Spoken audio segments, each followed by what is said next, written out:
من يهده الله فلا مضل له ومن يضلل فلا هادي له وأشهد أن لا إله إلا الله وحده لا شريك له وأشهد أن محمدا عبده ورسوله صلى الله تعالى عليه وعلى آله وصحبه وسلم تسليما كثيرا أما بعد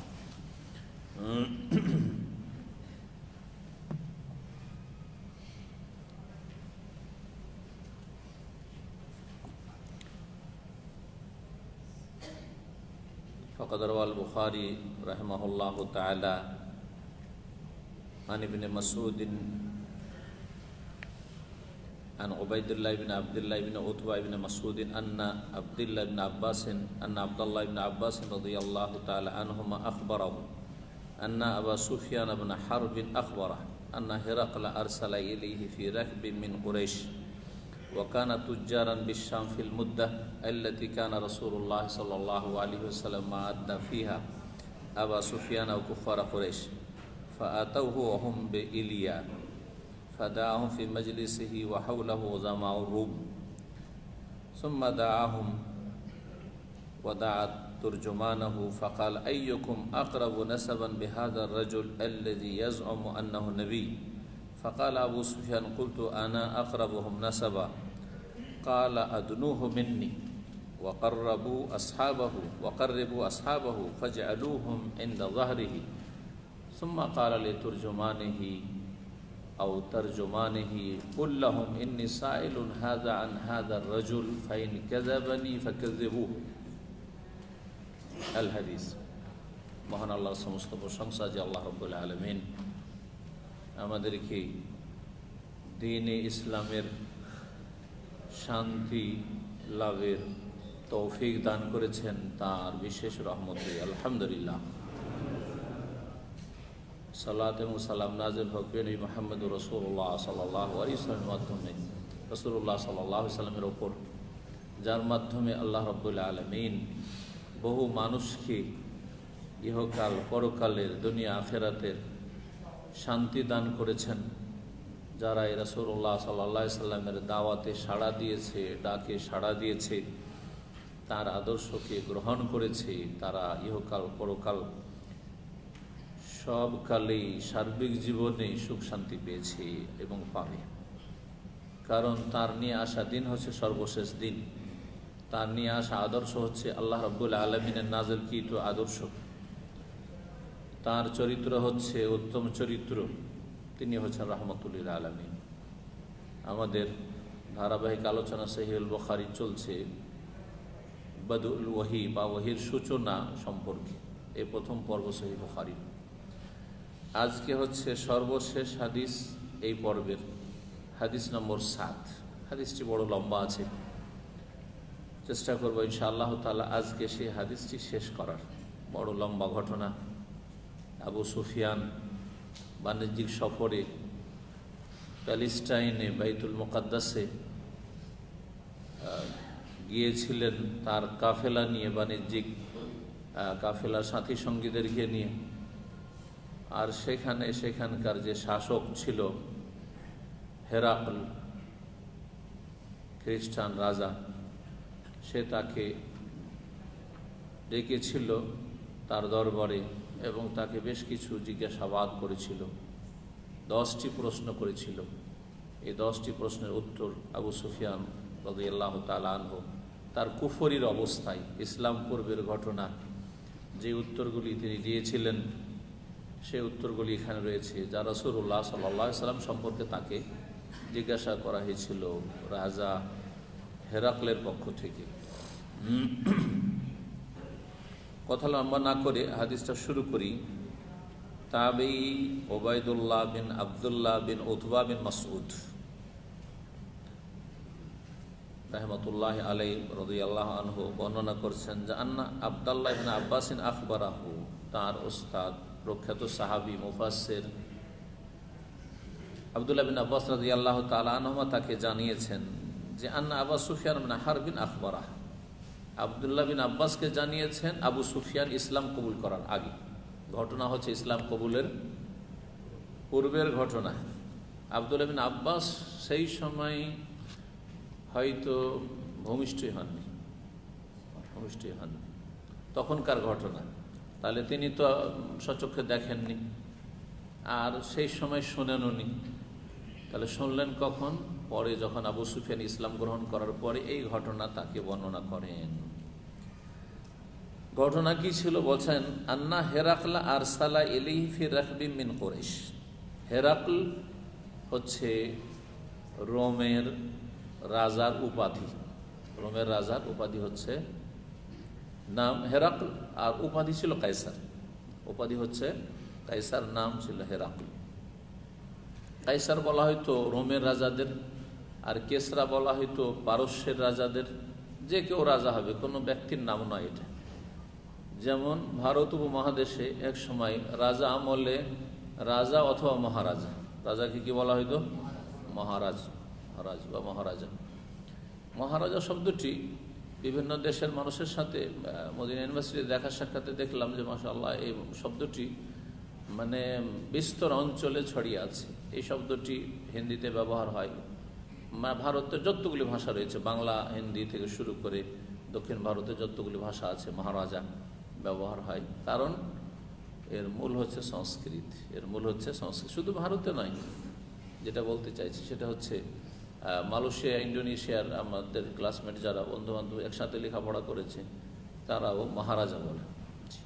শব্দটি কেউ মহারাজা বলে বাংলায়, কেউ মহারাজা বলে, কিন্তু এই শব্দটি আছে তাদের ভাষাতেও আছে। মালায়ো ভাষা, যেটা মালয়েশিয়ার ভাষা, যে মালায়ো, তাতেও মহারাজা শব্দটি আছে। তো এটা উপাধি, যে কেউ কোনো দেশের রাজা হলে তাকে কি বলতো? এই খাস উপাধিগুলি বা বিশেষ লাকাবগুলি বলতো। যেমন নাজাসি। নাজাসি নাজাসি আমাদের দেশের মানুষ মনে করে যে বাদশার নামই নাজাসি ছিল না। নাজাসি নাম ছিল না। নাজাসি হচ্ছে হাবাসা আবেশিনিয়ার যে কেউ সেই যুগে রাজা হইতো তাকে কি বলা হইতো? নাজাসি বলা হইতো। অনেক নাজাসি আগে গেছে, অনেক নাজাসি এসছে। একজন নাজাসি যার নাম আসহেমা ছিল, তিনি ইসলাম গ্রহণ করেছিলেন।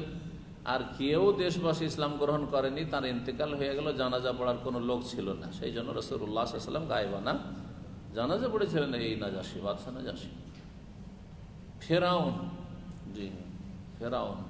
ফেরাউন কোনো বিশেষ রাজার নাম নয়, কিন্তু সবাই আপনারা জানেন যে ফেরাউন ওই রাজার নাম যে রাজা মুসা আলাইহিস সালামের যুগে ছিল, তাই না?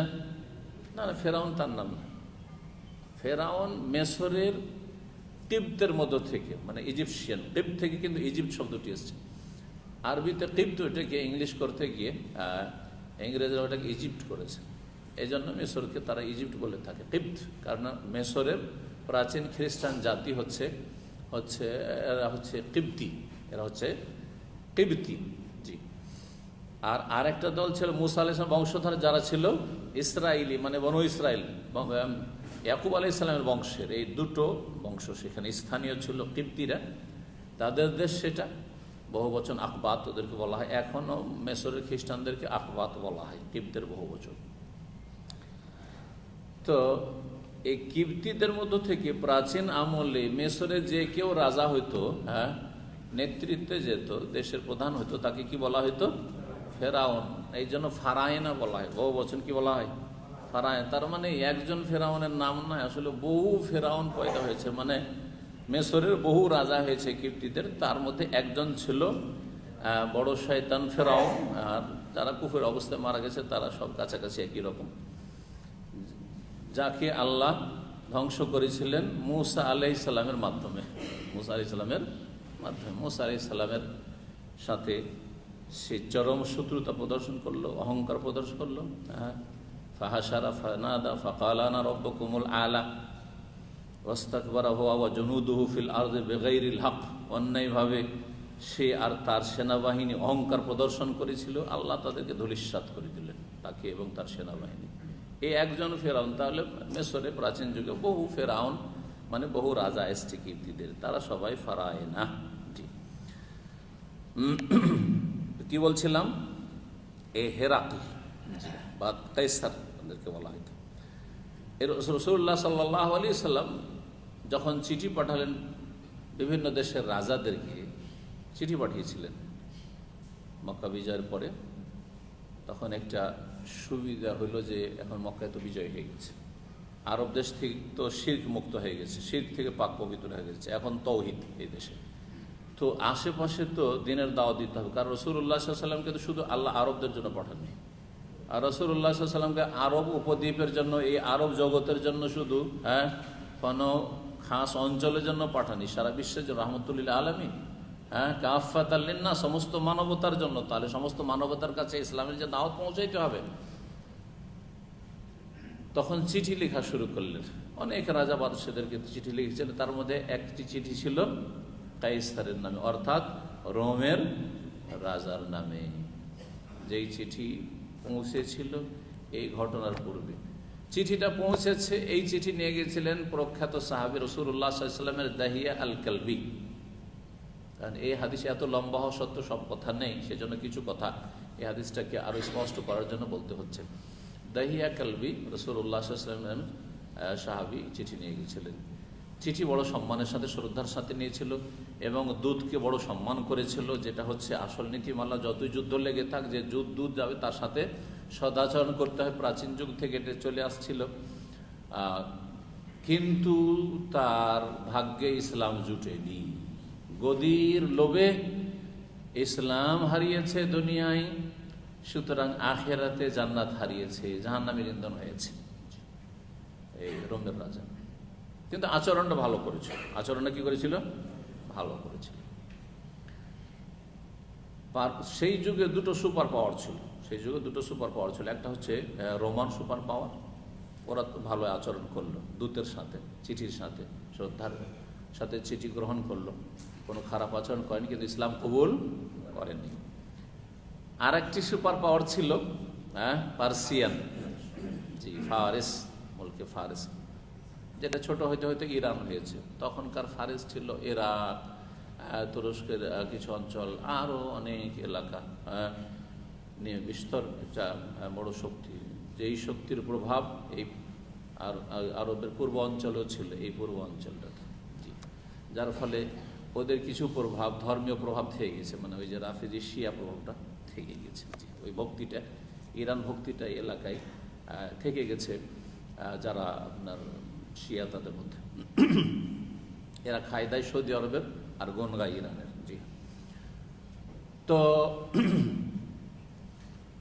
কি বলছিলাম, এই পারস্য শক্তি, পারস্য সুপার পাওয়ার, এই পারস্যের রাজাকে কি বলা হয়তো বললাম, একটু আগে বললাম, কিন্তু কিসরা বলা হইত। তার কাছে যখন চিঠি নিয়ে গেলেন একজন সাহাবী, তখন সেই চিঠিকে রাগে ছিঁড়ে ফেলে দিল, দূতের সাথে চরম খারাপ আচরণ করলো, অপমান করলো, অপদস্থ করলো, গলা ধাক্কা দিয়ে তাকে বের করে দিল দরবার থেকে। জি, রাসূলুল্লাহ সাল্লাল্লাহু আলাইহি ওয়াসাল্লামের কাছে সংবাদ আসলো যে আমার দূতের সাথে খারাপ আচরণ করা হয়েছে, চিঠিকে ফেড়ে ফেলে দেওয়া হয়েছে, চিঠিকে ছেড়ে ফেলা হয়েছে। নবী সাল্লাল্লাহু আলাইহি ওয়াসাল্লাম শুধু একটি বদ্দুআ করেছিলেন, আল্লাহুম্মা মাযযিকহু কুল্লা মুমাযযাক, বা মাযযাকাল্লাহু মুলকাহু শব্দ এসেছে, মাযযাকাল্লাহু মুলকাহু, সে আমার চিঠিকে ছিঁড়ে ফেলেছে ইসলামের দাওয়াতের, তার দেশকে আল্লাহ যেন ছিন্ন ভিন্ন করে দেন। কি করে দেন? মাযযাকা মানে ছিঁড়ে টুকরো টুকরো করে দেওয়া, আল্লাহ যেন ছিন্ন ভিন্ন করে দেয়। একটি বদ্দুআ, ব্যাস, আল্লাহু আকবার। মাত্র কয়েক বছর রাসূলুল্লাহ সাল্লাল্লাহু আলাইহি সাল্লাম আর এক বছর থাকলেন, হয়তো 1-2 বছর ধরেন। আবু বকর রাদিয়াল্লাহু তাআলা আনহু 2 বছর, 3-4 বছর গেল। তারপরে ওমর রাদিয়াল্লাহু তাআলার যুগেই এই পারস্য দেশে মুসলিমরা বিজয়ী হলেন। জি, ওই সময় রাসূলুল্লাহ বদ্দুআ করেছিলেন, একটি ভবিষ্যৎবাণী করেছিলেন। একটি কি করেছিলেন? ভবিষ্যৎবাণী করেছিলেন, এজা হালাকা কিসরা ফালা কিসরা বাদু, যখন পারস্যের রাজা ধ্বংস হয়ে যাবে আর কোনো পারস্যের রাজা টিকতে পারবে না, টিকতে পারবেন না। বাপকে ছেলে খুন করেছিল, লম্বা কিস্সা রয়েছে, সেটা এখন বলতে চাইছে না, কারণ হাদিসটা শেষ করতে হবে।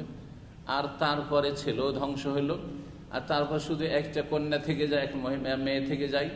এখন দেশের কে শাসন ক্ষমতা হাতে পাবে, সেই মেয়ে পেল, সেই রাজার মেয়ে শাসন ক্ষমতা পেল। সেই সময় রাসূলুল্লাহ সাল্লাল্লাহু আলাইহি ওয়াসাল্লামের সেই ঐতিহাসিক বাণী যা আপনারা শুনেছেন, যখন তাকে বলা হলো যে এই যে সুপার পাওয়ার রয়েছে পার্সিয়ান, সেখানকার শাসন ক্ষমতায় এখন কে রয়েছে? একজন মহিলা, রাজার মেয়ে, রাজার কন্যা। তখন তখন নবী সাল্লাল্লাহু বলেছিলেন, লান ইউফলিহা কওমুন ওয়াল্লাহু কওমাহুম ইমরাআ, সেই জাতি কখনো সফল হবে না, সফলতা লাভ করবে না যাদের নেতৃত্ব তারা দিয়ে দিয়েছে কার হাতে? নারীর হাতে। আল্লাহ হেফাজত করেন।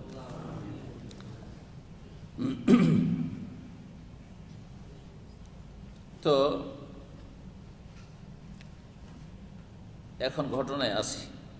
হেরাকল মানে আমাদের আলোচনার বিষয়বস্তু হচ্ছে রোম দেশের রাজা রাসূলুল্লাহ সাল্লাল্লাহু আলাইহি সাল্লামের চিঠির সাথে যে ভালো আচরণ করলো কিন্তু ইসলাম কবুল করলো না, এই ঘটনা, এবং এই মুহাম্মদ সাল্লাল্লাহু আলাইহি সাল্লাম নবী সম্পর্কে তদন্তের জন্য সে একটা মিটিং ডাকলো, আর সে তার সংসদ সদস্যদেরকে বা তার মন্ত্রীদেরকে বললো যে দেখো তো মক্কার কোনো লোক এখানে পাও কিনা, মক্কার কোনো লোক পাও কিনা, তার কাছ থেকে আসল রিপোর্টটা পাওয়া যাবে মুহাম্মদ সাল্লাল্লাহু আলাইহি সাল্লাম সম্পর্কে। এই রিপোর্ট নেওয়ার জন্য 10টি প্রশ্ন করেছিল। এই প্রশ্নগুলি সবগুলি আজকে আসবে, তার উত্তর আসবে এবং তারপরে এই রাজার মন্তব্য আসবে। প্রশ্নগুলি উত্তর জানার পরে তার মন্তব্যটা শুনতে পাবেন যে কি তিনি মন্তব্য করেছিলেন। বলছেন যে হেরাকল কি করলেন, আরসালা ইলাইহি, আবু সুফিয়ানের কাছে দূত পাঠালেন। আবু সুফিয়ান বাইতুল মুকাদ্দাসে গিয়ে আছে, প্যালেস্টাইনে আছে, আর ওখানে সেই রাজা এসেছিলেন, রাজধানীও ছিল, সেটা ছিল বাইতুল মুকাদ্দাস থেকে। তো দেখে পাঠালেন ফি রাকবিম মিন কুরাইশ, সেই সময় আবু সুফিয়ান কুরাইশের একটি বাণিজ্যিক কাফেলার সাথে ছিলেন, এক দলের সাথে ছিলেন, একা ছিলেন।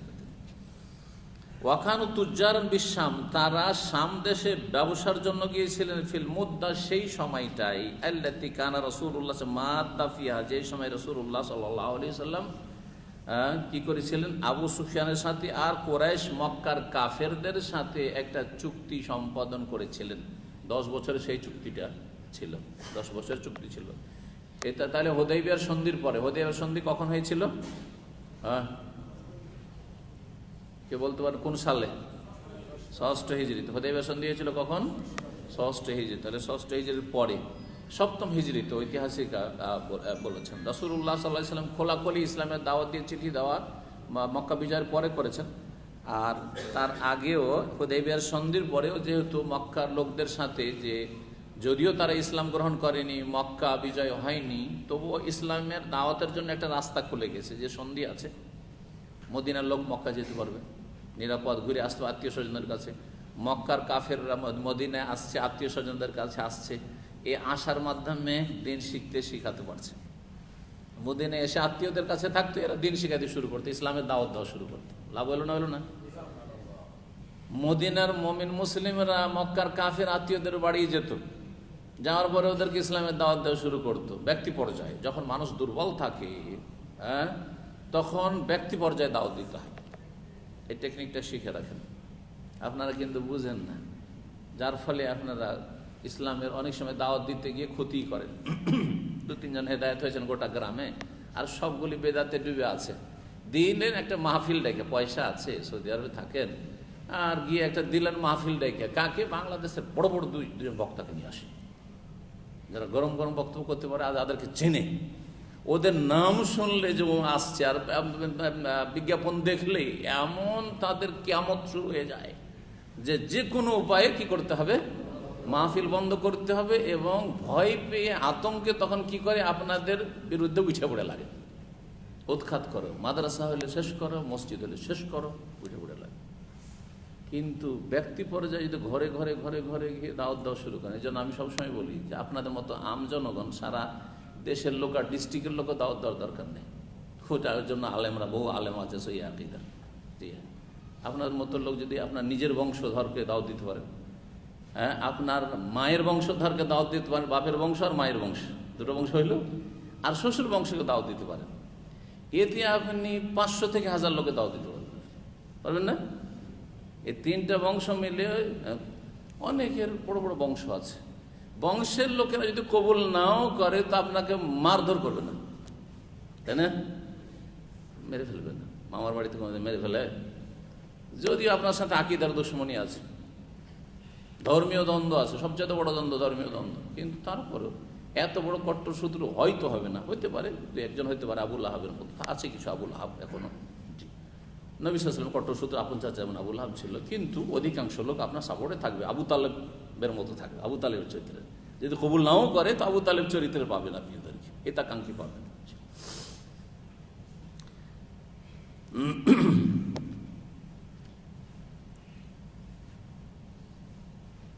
বলছেন যে ওই সন্ধি যে ছিল হুদাইবিয়ার, ওই সময়কালে ডেকে পাঠালেন আমাকে, ফাতাহু ওহুয়া বিইলিয়া, তারা আসলো সবাই, আবু সুফিয়ান এবং তার সাথীরা।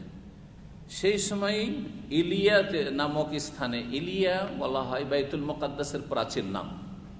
হ্যাঁ, ইল মানে আল্লাহ, ইল মানে আল্লাহ, আর ইলিয়া বলে তারা হিব্রু ভাষায় আল্লাহর ঘরকে বাইতুল্লাহকে, বাইতুল্লাহকে। তো আমরা বাইতুল্লাহ বলি কাবা ঘরকে, আর খ্রিস্টানরা বলতো বাইতুল মুকাদ্দাসকে, মসজিদ আকসা কি বলতো? বাইতুল্লাহ। সেটাও বাইতুল্লাহ, আল্লাহর ঘর, আল্লাহর তিনটা পবিত্র ঘর রয়েছে। তো এই ইলিয়া এই জন্য বলা হয়, ইল মানে আল্লাহ। জি হ্যাঁ, যতগুলি ইল লাগানো আছে শেষখানে দেখবেন, ওর জিবরাইল, মিকাইল, ইসরাফিল আছে না? হ্যাঁ, এর মানে হচ্ছে আব্দুল্লাহ। এর মানে কি? আব্দুল্লাহ। এর মানে আব্দুল্লাহ। গবেষকরা বলেছেন এগুলোর মানে সব হচ্ছে আব্দুল্লাহ। আমার আব্দ মানে গোলাম, আর আল্লাহ আল্লাহ। আব্দুল্লাহ মানে আল্লাহর গোলাম, আল্লাহর দাস। তো ওই জিবরাইল, মিকাইল, ইসরাফিল এগুলোর মানে হচ্ছে সব আব্দুল্লাহ। এগুলোর মানে হচ্ছে কি? আব্দুল্লাহ। জি। ইসমাইল, ইসরাইল, জি। ইসমাইল, আল্লাহর বলছে ইসমা মানে শোনো, ইসমা মানে শোনো না, ইসমা শোনো, আর ইল মানে আল্লাহ। তো ইসমাইলের নাম ইসমাইল কেন? ইব্রাহিম আলাইহিস সালাম আল্লাহর কাছে খুব দোয়া করেছে, ইসমা ইয়া আল্লাহ, আল্লাহ তুমি আমার দোয়াটা শোনো, আল্লাহ তুমি আমার দোয়াটা শোনো। জি, খুব যে দোয়া করে বেহাবিল মিনাস সালেহিন, একটা দোয়া কোরআনে কারিমে বলেছেন। মানুষ যখন দোয়া করে তখন কত রকম ভাষায় দোয়া করে, তাই না? একটা জিনিস চাওয়ার জন্য বিভিন্ন ভাষা দিয়ে দোয়া করে। তো এখান থেকে ইসমাইল তার নাম হয়েছে। হ্যাঁ, বলা হয়েছে এগুলো কথা বুঝতে পারছেন? জি হ্যাঁ, এই নামগুলির ব্যাখ্যায় আল্লাহু আ'লাম।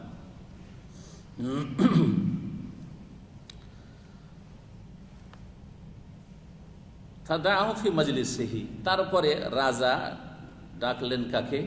আবু সুফিয়ানকে নিজের কোথায়? সংসদে, মজলিস। ওয়াহাউলাহু ওজামা ও রোম, তার আশেপাশে রোম দেশের, যেটাকে রোমান বলছে, হ্যাঁ, এর এখন রাজধানী কোথায় এখন বর্তমানে? রোমের, কে বলতে পারে? হ্যাঁ, রোম এখন ইটালি, রোমা, যে আপনার ভ্যাটিকান সিটি এটা হচ্ছে। তো যদিও মানে কয়েকটা দেশ হয়ে গেছে, কিন্তু ইটালিটা তার অন্তর্ভুক্ত, আসল ছিল তাদের ইটালি। তো বলছেন যে সেই সময় রোমের বড় বড় নেতারা, ওজামা আজিমের বহু বছর, আজিম মহান ব্যক্তিকে বলা হয়। তো রোমের বড় বড় নেতারা মানে মন্ত্রী, মিনিস্টার, তারা সব মজলিসে উপস্থিত, আর রাজা বসে আছেন। আর ওই সময় আবু সুফিয়ানকে ডেকেছে আর তার সাথী সঙ্গীদেরকে ডেকেছে। তারপরে তাদেরকে ডেকে তার জমানাহু, তার জমানো বলে আর তুর্জমানও বলে, দুটোই শুদ্ধ, অনুবাদককে, দোভাষী যে অনুবাদ করে, এই তর্জমানকে ডাকলো। কারণ আবু সুফিয়ান তাদের ভাষা বুঝবে না, আর বাদশাহ আরবি বুঝবে না। তো ডাকলো, ফাকাল আইয়ুকুম আকরাবু নাসাবান বিহাযার রাজুল আল্লাযী ইয়াজউমু আন্নাহু নবী। আচ্ছা বলো তো, তোমাদের মধ্যে থেকে, তোমরা তো আরব থেকে এসছো, মক্কা থেকে, তোমাদের মধ্যে এই ব্যক্তির সবচাইতে নিকটাত্মীয়কে যে দাবি করে, ইয়াজউমু, যার ধারণা বা যার দাবি যে সে নবী হয়ে এসছে, অর্থাৎ তোমাদের দেশে মক্কাতে যে একজন নবী হওয়ার দাবি করছে, সেই ব্যক্তির নিকট আত্মীয় তোমাদের মধ্যে থেকে কে বড়? ফাকাল আবু সুফিয়ান, তখন আবু সুফিয়ান বললেন যে, ফাকুলতু, আবু সুফিয়ান বলছেন যে আমি বললাম, আনা আকরাবাহু নাসাবা, আমি এই সব সাথী সঙ্গীদের মধ্যে সবচাইতে নিকট আত্মীয়। কালা, তখন রাজা বললেন, আদনুহু মিন্নি, তার যারা সেখানে পাহারায় আছে তাদেরকে বললো যে ওকে আমার কাছাকাছি নিয়ে আসো, যখন নিকট আত্মীয় ওকে আমার কাছে নিয়ে আসো। চিঠি কিন্তু পৌঁছে আছে, রাসূলুল্লাহ সাল্লাল্লাহু আলাইহি ওয়াসাল্লামের পক্ষ থেকে ইসলামের দাওয়াতের চিঠি পৌঁছে আসছে, চিঠির বিষয়বস্তুটা আসছে সামনে। কিন্তু ওয়াকাররিবু আসাওয়া, তার সাথী সঙ্গীগুলো দূরে আছে, ওদেরকেও কাছে নিয়ে আসো। আর সাথীগুলোকে পেছন দিকে বসাও। ফাজআলুহুম ইনদা যাহরিহি, সামনে একা বসাও আবু সুফিয়ানকে, আর ওর পেছনে বসাও তার সাথী সঙ্গীগুলিকে। সুম্মা ক্বালা লিতারজুমানি, তারপরে অনুবাদককে বললেন, কুল্লাহুম, ওদেরকে বলে দাও, ইন্নী সাইলুন হাযা আন হাজার রাজুল, আমি একে আবু সুফিয়ানকে জিজ্ঞেস করব এই লোক সম্পর্কে, মানে মুহাম্মদ সাল্লাল্লাহু আলাইহি ওয়াসাল্লাম সম্পর্কে, যেই লোক নবী বলে দাবি করছে। ফাইন কাযাবানি, দেখো তোমরা পেছনে যারা বসে আছো, তোমরা সাথী সঙ্গীর আবু সুফিয়ানের, যদি আবু সুফিয়ান মিথ্যা বলে, ফাকাযযিবুহু, সাথে সাথে তোমরা বলবে না কথা মিথ্যা বলছো, সত্য কথা তোমরা বলবে। কিন্তু যদি সত্য বলে চুপ থাকো, আর যদি মিথ্যা বলে সাথে সাথে কি করবে? কাযযিবুহু, বলছে না মিথ্যা কথা, ঠিক না। কাল আবু সুফিয়ান যেহেতু তখন কাফের শুধু ছিল না, কট্টরপন্থী কাফের ছিল। আবু সুফিয়ান সেই সময় রাসূলুল্লাহ সাল্লাল্লাহু আলাইহি ওয়াসাল্লামের চরম শত্রু। ওহদে প্রধান নেতৃত্বে আবু সুফিয়ান, আর প্রধান সেনাপতি হচ্ছে খালিদ বিন ওলীদ, কট্টর দুশমন রাসূলুল্লাহ সাল্লাল্লাহু আলাইহি ওয়াসাল্লাম। এখন ইসলাম গ্রহণ করেনি, হুদায়বিয়ার সন্ধির পরে পরে, তার মানে সপ্তম হিজরির দিকে ঘটনা, মক্কা বিজয়ের আগের ঘটনা এটা। কালা ফাওয়াল্লাহি, আবু সুফিয়ান বলছে আল্লাহর কসম করে বলছি, ইসলাম কবুল করার পরে বলছে, লাউলাল হায়াও, যদি আমার লজ্জা না থাকতো, মিন আইয়াসিরু আলাইয়া কাযিবান, যে আমার সম্পর্কে লোকেরা মিথ্যা বলে বেড়াবে যে এই আবু সুফিয়ান মিথ্যুক, আবু সুফিয়ান মিথ্যুক। হয়তো ওখানে যদি নাও বলে লুকিয়েও রাখে, কিন্তু মক্কা এসে সবকে বলবে যে আবু সুফিয়ান বাইতুল মুকাদ্দাস ফিলিস্তিনে কি বলে এসছে? মিথ্যা বলে এসছে। কারণ আরবরা, আরব দেশে যেভাবে বসবাসটা ছিল সেই যুগে, মানে যাযাবরের জীবন, তারপরে সাদা সিধা জীবন, উটের গোস্ত খায়, উটের দুধ খায়, আর খেজুর আর পানি, এই হলে খাবার। এদের জীবনটা সাদা সিধা, এদের মধ্যে মুনাফিকি ছিল না, ডান বাম করবে এইসব চরিত্র ছিল না। আরবদের একটা ভালো গুণ, এখন পর্যন্ত অনেক ভালো, এদেরকে যদি বাঁকা করে থাকে তো এই বিদেশিরা করেছে। এদেরকে কফালা খাওয়া শিখেছে বিদেশিরা, এদের ভিসা বিক্রি করা জানতো না। আজকে থেকে আমি বলছি 25-26 বছর আগে ফ্রি ভিসা দিত, যাকে ফ্রি ভিসা দিয়েছে ও বিক্রি করেছে। তারপরে তখন যখন আমল এসছে, বলছে তোমার কি কত খরচ হয়েছে, তোমার টিকিটের খরচটা নিয়ে আনো। টিকিটের খরচ দিতে চাইছে, ওই টিকিট না আমি 4 লাখ খরচ করে এসেছি, 2 লাখ খরচ করে, 5 লাখ খরচ করেছে। আরে কিসের খরচ, আমি তো বালাস দিয়েছি, ফ্রিতে আমি ভিসা দিয়েছি। বলছে না, ও তো বলছে না মালিক পয়সা নিয়েছে, আমার মেলা টাকা নিয়েছে আমার কাছে। মৃত্যু প্রমাণিত হয়েছে দেশের মানুষরা। সব বহু ঘটনা, আজকে 30-31 বছর এখানে সৌদি আরব আছে, কথা বুঝতে পারছেন। যেই যুগে ভিসা বিক্রি হইতো না, আজকে থেকে 25 বছর আগে ভিসা বিক্রি খুব কম হইতো। আর তখন ভিসা বের করতে 2000ও লাগতো না, কথা বলছেন, ওটাও লাগতো না, ভিসা এমনি দিয়ে দিত মানুষ। ধোঁকাবাজি করা শিখিয়েছে, মিথ্যা কথা বলা শিখিয়েছে। জি,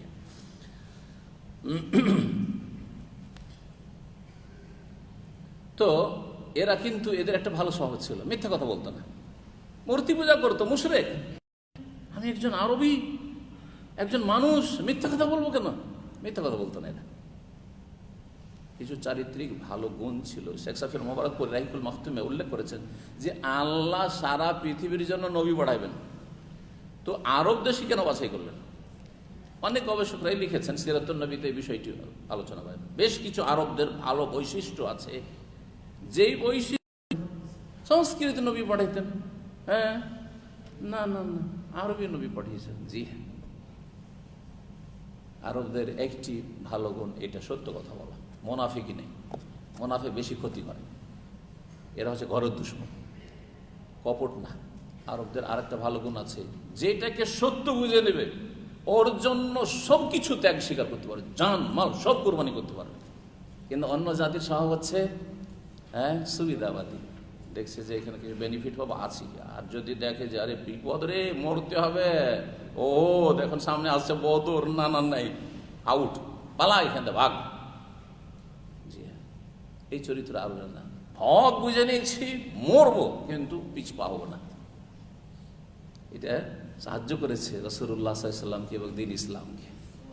যে হক বুঝে নিয়েছি, 313 জন, অসুবিধা নেই, 313 জন, 1000 জন, কোনো ফিকির নেই। 700 জন, 300 জন মোনাফিক বেরিয়ে গেল, ওদের 700 জন, ওরা হচ্ছে 3000, অসুবিধা নেই। পেরেছেন? আল্লাহু আকবার। জি, আল্লাহ জানেন ভালো করে যে কার দ্বারা কি কাজ হইতে পারে, কার দ্বারা ইসলাম সারা বিশ্বে পৌঁছিতে পারে, কাকে আগে এই হাদিয়া তোহফা দেব যে ওরা সারা বিশ্বে পৌঁছাবার দায়িত্ব নিতে পারবে। এটা আবার আল্লাহ বেশি জানা আমাদের চাইতে।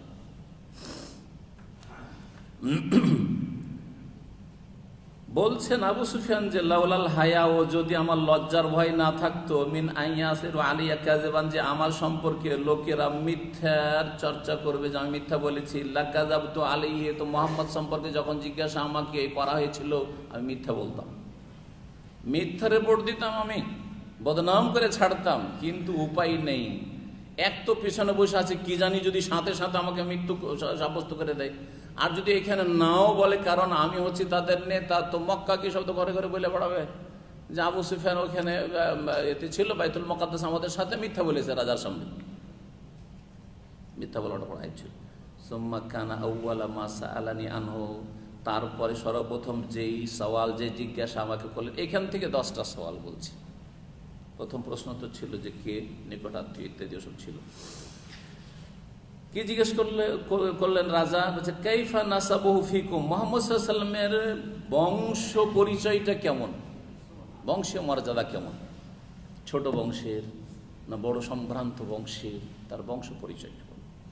কুল, তো আমি তখন বললো হুয়া ফিনা জু নাসাবিন, মানে জু নাসাবিন আলিম, এর অর্থ হচ্ছে তিনি আমাদের মাঝে বড় সম্ভ্রান্ত বংশের, সবচেয়ে শ্রেষ্ঠ বংশের, আরবদের মধ্যে কুরাইশ সবচেয়ে শ্রেষ্ঠ বংশ, ওই বংশের তিনি। কালা ফাহাল কালা হাদাল কওল মিনকুম আহাদুন কাত্তু কাবলাহু, দ্বিতীয় প্রশ্ন, আচ্ছা এই যে নবী হওয়ার দাবি করেছে মোহাম্মদ, তার আগে আর কেউ আরবদের ইতিহাসে নবী হওয়ার দাবি করেছে? কুলতুল্লাহ বলছেন না, এই প্রথম এসে বলছে আমি নবী, আমি রসুল হয়ে এসেছি।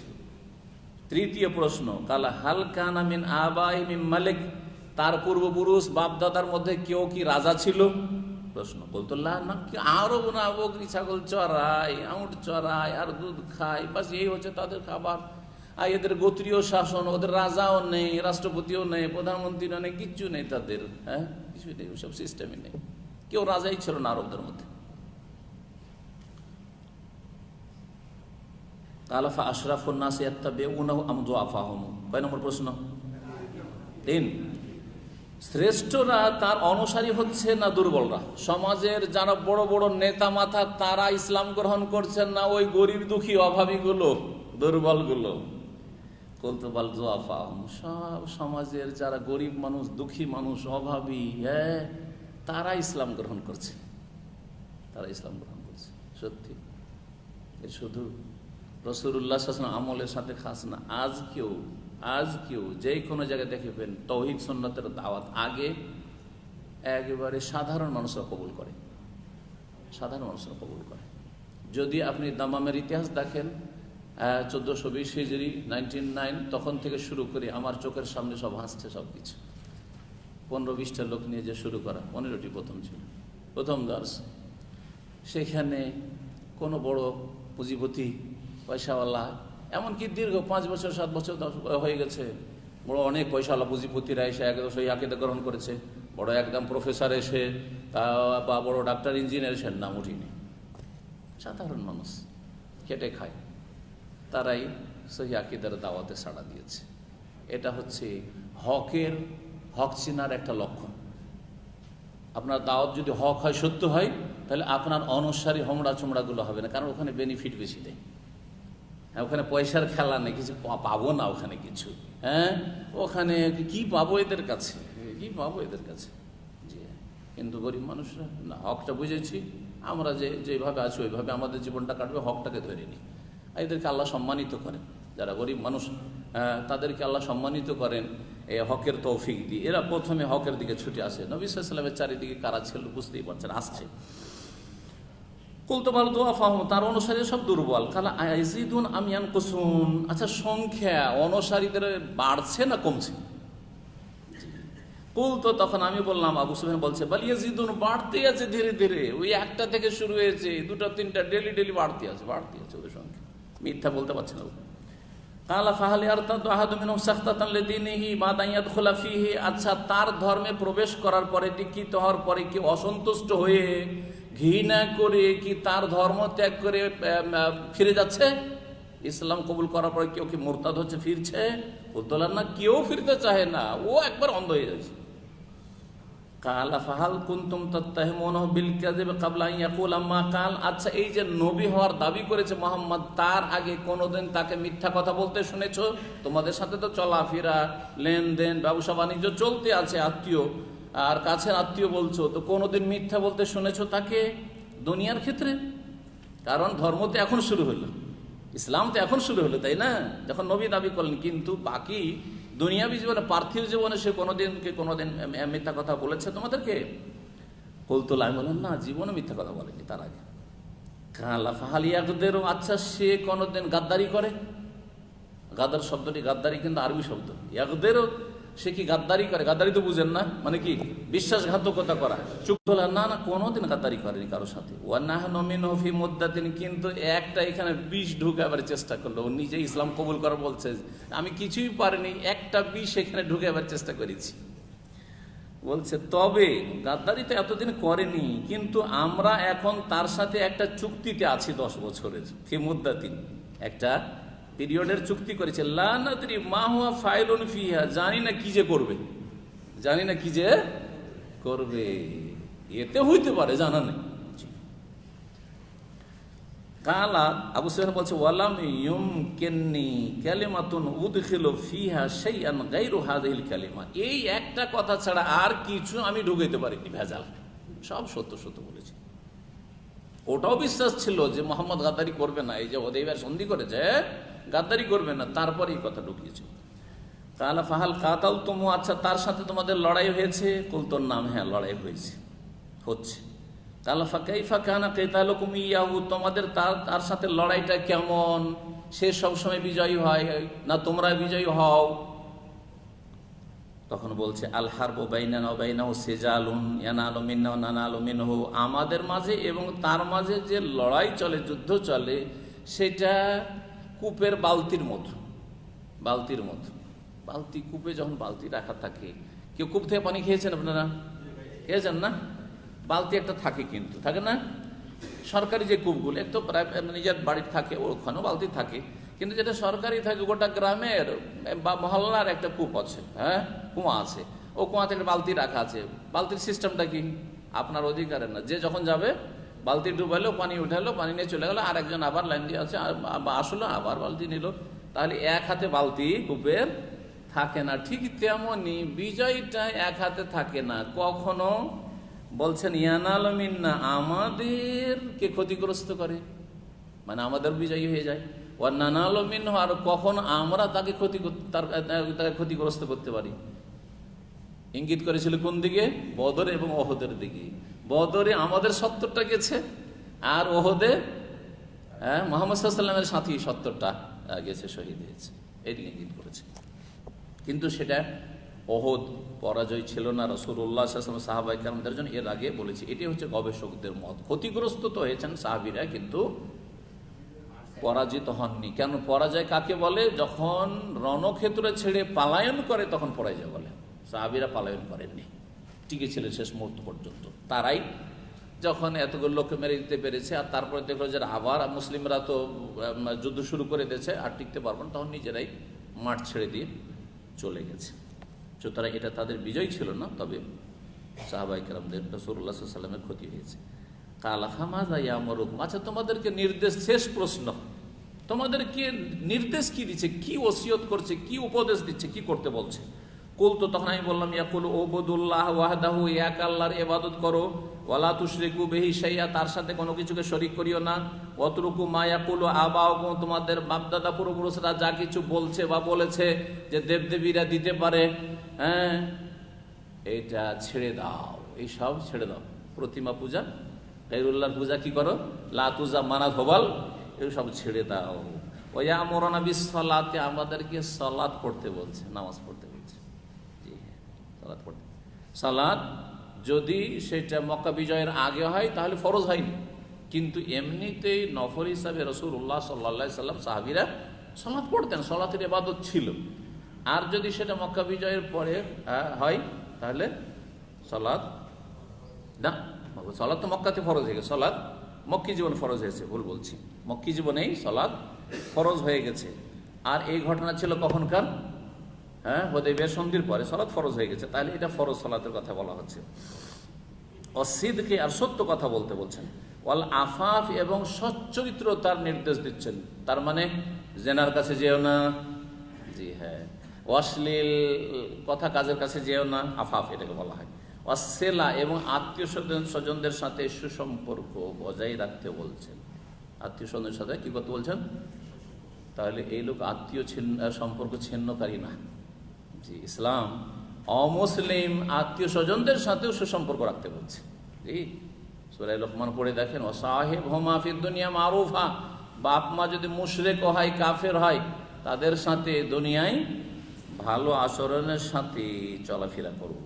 ফাকাল আলী তর্জমান, তখন অনুবাদককে বললেন রাজা, কুল্লাহু, ওকে বলে দাও। এখন এই প্রশ্ন, 10টি প্রশ্ন কেন করলাম, রহস্য কি শোনো। সাল তো কান্না সাবেহি, এই নবী যে দাবি করেছে তার বংশ সম্পর্কে, বংশ পরিচয় সম্পর্কে জিজ্ঞেস করলাম। ফাজাকারদা, তুমি বললে আন্নাহু ফিকুম যু নাসাব, তোমাদের মাঝে সে হচ্ছে বড়ই সম্ভ্রান্ত বংশের। ফাকাযালিকা রাসূলু, এইরকমই রসুলগণ হয়ে থাকেন। তুবআসু ফি নাসাবে কওমিহা, নিজ জাতির সম্ভ্রান্ত বংশে তাদেরকে প্রেরণ করা হয়। মানে আল্লাহ যে তাদেরকে মনোনয়ন করেন, তাদের বা মনোনীত করেন, সেটা সম্ভ্রান্ত বংশ থেকে করেন।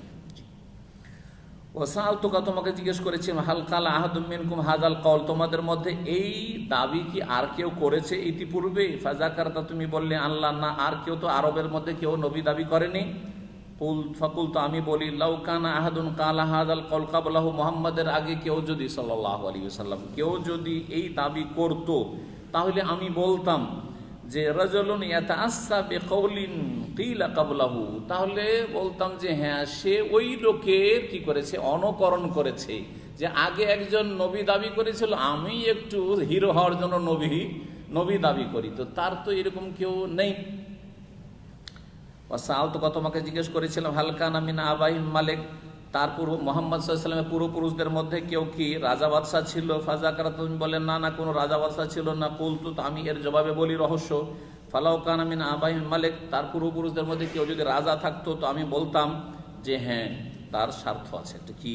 রাজুলুন ইয়াতলু মুলকা আবিহি, বাপের রাজত্ব পুনরুদ্ধারের চেষ্টা করছে। এটা থাকে, এটা যুগ যুগ ধরে থাকে। কিন্তু দুঃখের বিষয়, আমরা উপমহাদেশের মানুষ ভুলে গেছি। আমাদের 700-800 বছরের যে রাজত্ব আমাদের হাতে ছিল, সেটা ভুলে গেছি, আমাদের ঐতিহ্য। হ্যাঁ, আমাদের অনেকেই এইটাতেই যথেষ্ট মনে করে, খোঁজ রাখে না যে আমরা কি ছিলাম, আর কোথায় এসেছি, কোথা থেকে কোথায়। আজকে রিক্সা চালক, তাদের পূর্বপুরুষরা একসময় ভারত শাসন করেছে। আল্লাহু আকবার। হয় নবাবের বংশে, সিরাজউদ্দৌলার বংশের, আর না হলে তারা হচ্ছে সে মোগল বংশের, অথবা সে বংশের না হলেও তারা ওই রকম নেতৃত্বে ছিল। সুবহানাল্লাহ, এটা ভুলে যাওয়ার নয়। জি হ্যাঁ, দেখেন উমাইয়া বংশের যখন পতন ঘটল আব্বাসীদের মাধ্যমে, ও 132 হিজরিতে, তখন এক একটা বাচ্চাকে সন্ধান করে করে, তলাশ করে করে খুন করেছে আব্বাসী খুনিরা। আব্বাসীদের মধ্যে প্রথম যে ছিল আবুল আব্বাস সাফা, সে বড়ই খুনি ছিল। তারপরে দ্বিতীয় রাজা হচ্ছে খলিফা মনসুর, আর তার ছেলে তারপরে আরো ছিল। তো এক একটা বাচ্চাকে, বাচ্চা নাবালক ছেলেকেও ছাড়েনি। কি জানি, নাবালককে যদি বাঁচিয়ে রাখি, তো এই বাপদাদার রাজত্ব পুনরুদ্ধারের চেষ্টা করবে, আমাদের পতন ঘটাবে। হ্যাঁ, সুতরাং একটাকে বেঁচে থাকতে দেবো না। একজন কোন রকম করে পালিয়ে গিয়ে আশ্রয় নিয়েছিল কোথায় জানেন? হ্যাঁ, আন্দালুস, স্পেনে। সেখানে গিয়ে রাজত্ব কায়েম করেছে। উমাইয়াদের রাজত্ব তারপরে কায়েম হয়েছে। তাহলে পূর্বপুরুষরা কেউ যদি রাজা বাদশাহ থাকে, তাহলে ওই স্বপ্ন থাকে যে বাপ দাদার হারানো ধন কি করব, সম্পদ উদ্ধার করব, হাসিল করব। ওয়াসাআলতুকা, আর তোমাকে জিজ্ঞেস করেছিলাম, আবু সুফিয়ানকে বলছে রাজা, তোমাকে জিজ্ঞেস করেছিলাম, হাল কুনতুম তাত্তাহিমুনা বিল কাযিব ক্বাবলা ইয়াকুলা মা কাল, এই যে নবী হওয়ার দাবি করেছে, এখন তার আগে তাকে কি কোনো মিথ্যার সাথে অভিযুক্ত করছো? ফাজাকারা, তুমি বললেন না, না, জীবনে কোনোদিন মিথ্যা বলেনি। কিন্তু ফাকাদ আরেফু, তাহলে আমি বুঝে গেলাম, আন্নাহু লাম ইয়াকুন লিয়াজারাল কাযিব আলান নাস ওয়া ইয়াকযিব আলাল্লাহ, এটা হতেই পারে না যে মানুষের সাথে সে মিথ্যা বলেনি আর আল্লাহ সম্পর্কে সে মিথ্যা কথা বলবে। মানুষের সাথে মিথ্যা বললে দুনিয়া হাসিল হয়, দুনিয়ার স্বার্থ হাসিল হয়, তো আল্লাহ সম্পর্কে কেন মিথ্যা কথা বলতে যাবো? যেই লোক জীবনে একটা মিথ্যা কথা বলল না চলাফেরার ক্ষেত্রে, আচার আচরণের ক্ষেত্রে মানুষের সাথে, সে আল্লাহ সম্পর্কে, আল্লাহর দিন সম্পর্কে, ধর্মের ব্যাপারে কেন মিথ্যা কথা বলবে? এটা হতেই পারে না। তোকে তোমাকে জিজ্ঞেস করলাম, আশরাফুন নাস ইত্তাবাউ আম দুআফাহুম, তার অনুসারীরা তারা সম্ভ্রান্ত লোক সমাজের, নাকি তারা দুর্বল লোক? ফাযাকারতা, সম্ভ্রান্ত অনেকে, গরিব কিন্তু সম্ভ্রান্ত, তবে এটা মনে করিয়েন না তারপরে যারা প্রথমে ইসলাম কবুল করেছে সবাই যে সবাই যে একই ক্যাটাগরি ছিল, কেউ সম্ভ্রান্ত ছিল না, এটা উদ্দেশ্য নয়, কিন্তু এটা কথা মনে রাখতে হবে। এখানে বলা হয়েছে সংখ্যাগরিষ্ঠতা বোঝানো হয়েছে। নবী সাল্লাল্লাহু আলাইহি ওয়াসাল্লামের অনুসারী অধিকাংশ কি ছিল?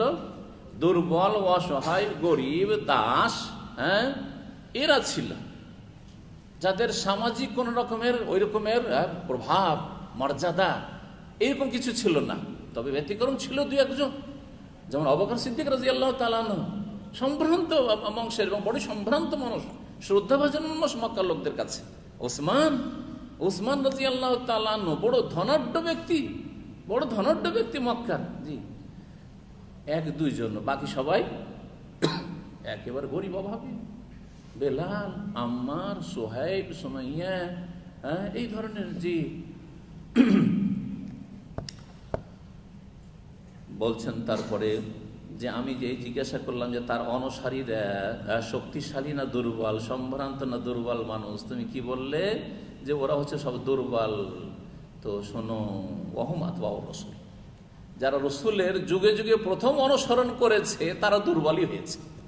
রসুলদের সাথ প্রথম যুগে প্রভাবশালী লোকেরা মোটেই দেয়নি, কারণ তারা সব সময় দেখেছে আমাদের জন্য খাতরার ঘন্টা বাজছে রে, দিয়ে যদি নবী মেনে নি তার মানে আমার গদি চলে যাবে, যে গদিওয়ালা, যে পয়সাওয়ালা, আমার ব্যবসার উপর আঘাত পড়বে।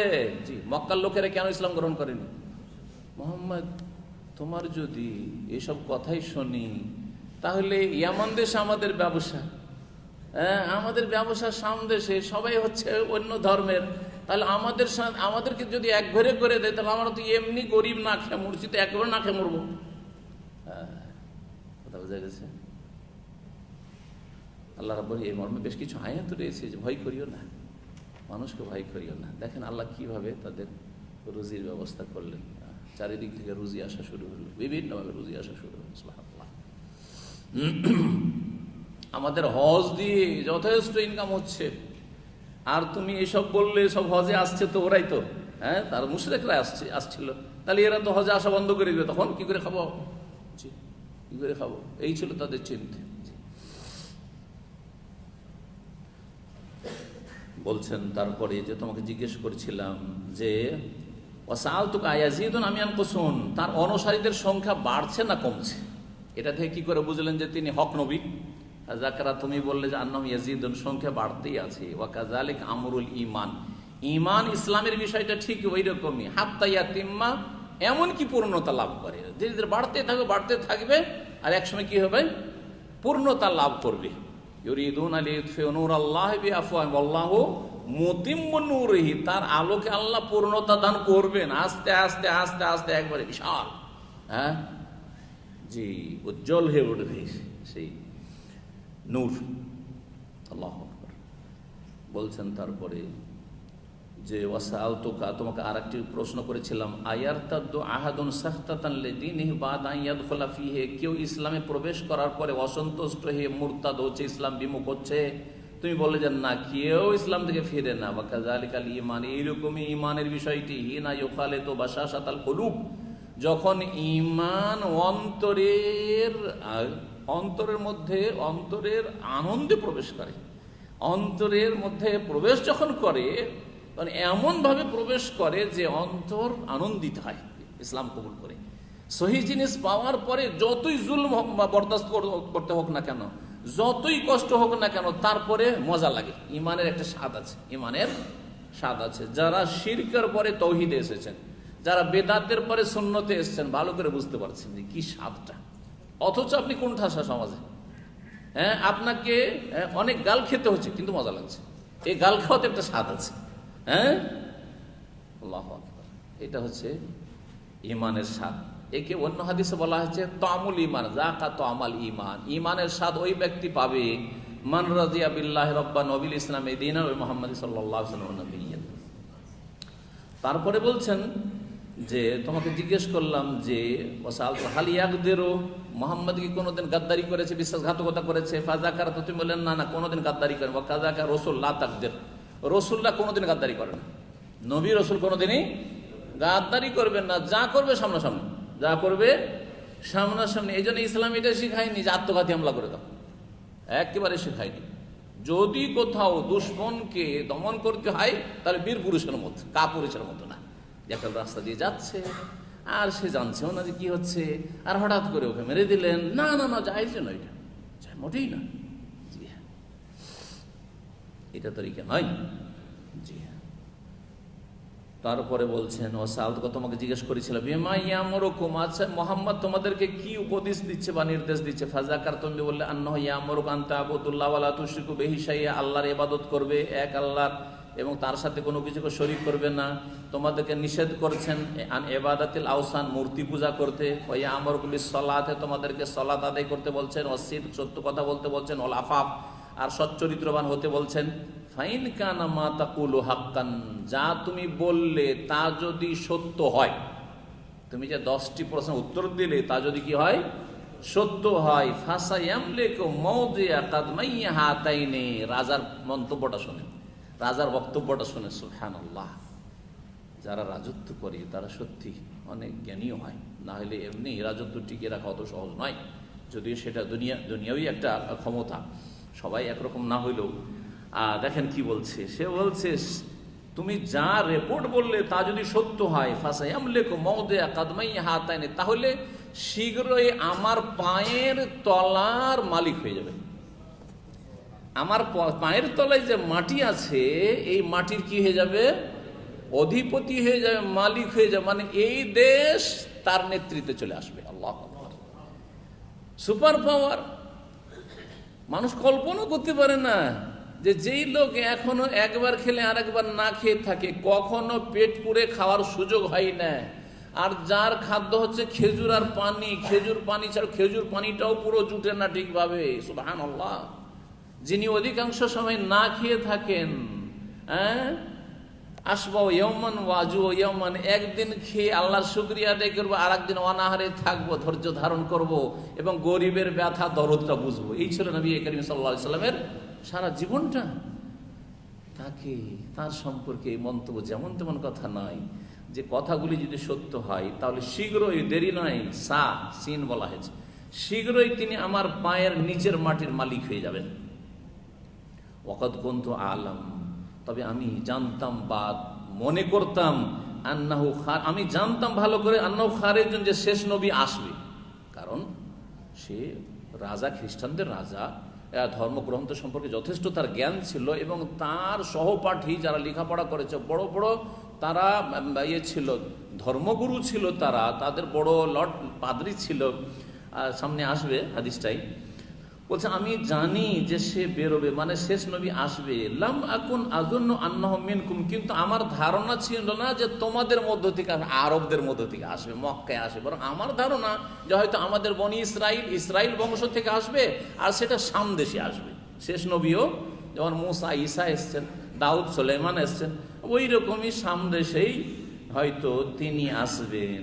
কিন্তু আমার ধারণাটা ভুল হলো, ধারণা ভুল, উনি ভুল করেছেন। এই ক্ষেত্রে ভুল হয়ে গেছেন তার, কারণ এই কিতাবগুলিতে, তাওরাত ইনজিলে ভবিষ্যৎবাণী যেগুলি বলা হয়েছে, ইবনুল কাইয়িম রাহিমাহুল্লাহ খুব সুন্দরভাবে এগুলো আলোচনা করেছেন তার একাধিক কিতাবে। তার মধ্যে একটি আছে ফারানের কথা। ফারান হচ্ছে মক্কার পাহাড়কে ফারান বলা হতো। জি হ্যাঁ। তারপরে তারা উটে সফর করবেন এবং সেটা মরুভূমি হবে, এইরকম বহু যে ভবিষ্যৎবাণীগুলি রয়েছে, সেই ভবিষ্যৎবাণীগুলি ফিট হচ্ছে কিসের ওপর? মক্কার ওপর এবং এই আরবদের ওপর। যে আরব নবী হবেন তিনি শেষ নবী। কিন্তু তিনি এই সিদ্ধান্তে ভুল করেছিলেন বুঝতেই, কিন্তু বিশ্বাস হয়ে গেছিল তারপরেও। তারপরে তিনি বলেন ফালাও আন্নি আলাম, যদি আমি নিশ্চিত জানতাম যে আন্নি আখলোস এলেই আমি নিরাপদ তার কাছে পৌঁছিতে পারবো। রাজা বলছে যদি আমি বুঝতে পারতাম নিশ্চিত যে আমি নিরাপদ, রাস্তা আমার নিরাপদ, কি আমাকে মেরে দেবে না, নিরাপদ, আমি মদিনায় গিয়ে মোহাম্মদ সাল্লাল্লাহু আলাইহি ওয়াসাল্লামের সাথে দেখা করতে পারবো, সম্ভব, লাতাজাসসামতু লিকাউ, তাহলে বড় কষ্ট করে হলেও তার সাথে আমি সাক্ষাৎ করতাম, তার সাক্ষাতের জন্য এই কষ্ট করতাম। ওয়ালাউ কুনতু ইনদাহু, আরো শুনে তার মন্তব্য, যদি আমি মোহাম্মদের কাছে থাকতাম সাল্লাল্লাহু আলাইহি ওয়াসাল্লাম, তার পাশে থাকতাম, লাগাসাউতু আন কাদমাইহি, তার দুটো পা ধুইয়ে দিতাম, দুটো পা কি করতাম, ধুইয়ে দিতাম। আল্লাহু আকবার।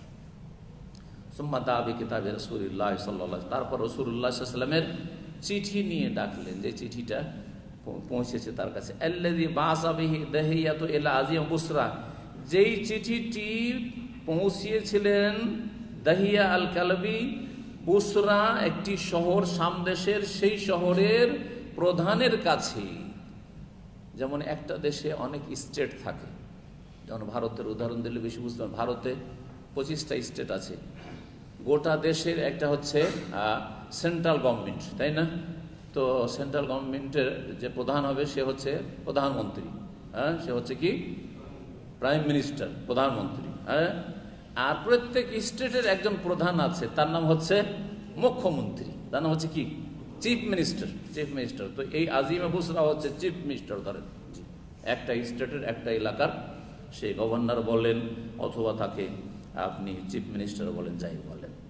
ওর কাছে দিয়ে গেছে, সরাসরি রাজার কাছে চিঠি পৌঁছাতে পারেনি, পৌঁছে গেছে রাজার প্রতিনিধির কাছে, পৌঁছে গেছে একজন গভর্নর কাছে, রাজার কাছে পৌঁছে দিন। ফাদাফাউ ইলা হেরাকল, তখন এই চিঠিটি হস্তান্তর করলো কে, বুসরার যে প্রধান অর্থাৎ গভর্নর, সেই হেরাকলের কাছে। ফাকারাহু, সেই চিঠিটি পাঠ করে শোনালেন কে, হেরাকল, এই রাজা। ফাইদা ফি, তাতে লেখা আছে বিসমিল্লাহির রহমানির রহিম। তাহলে চিঠি কি দিয়ে শুরু করতে হবে, বিসমিল্লাহ দিয়ে শুরু করতে হবে। 786 দিয়ে না, 786 শিরক, ভালো করে শুরু রাখেন। মুসলিমদের সংশোধন, আর অমুসলিমদের কি সংশোধন করবেন? মুসলিমদের সংশোধন করার শেষ নেই, আর ভুলের, আর বড় বড় ভুলের শেষ নেই। 786 মানে হরে কৃষ্ণ, ভালো করে শোনেন। 786 বিসমিল্লাহ নয়, 786 লিখাও জায়েজ নয়, 786 যেমন বলাও জায়েজ নয়, 786 ঝুলানো জায়েজ না। সে হরে কৃষ্ণ ঝুলিয়ে রেখেছেন আপনি, হরে কৃষ্ণ লিখছেন আপনি চিঠিতে, আউযু বিল্লাহ। বিসমিল্লাহির রহমান, নবীর সুন্নাত। কাফের কেউ চিঠি লিখছেন, চিঠির অবমাননা হইতে পারে, চিঠি পেশাব পায়খানাও ফেলে দিতে পারে, এসব অজুহাত বাহানা করেনি বেদাতি মোল্লাদের মতো। কেমন করে আমরা বিসমিল্লাহ লিখবো? চিঠিটাতে 786 লিখছি, যদি কোথাও নোংরা জায়গায় ফেলে দেয় অসুবিধা নাই।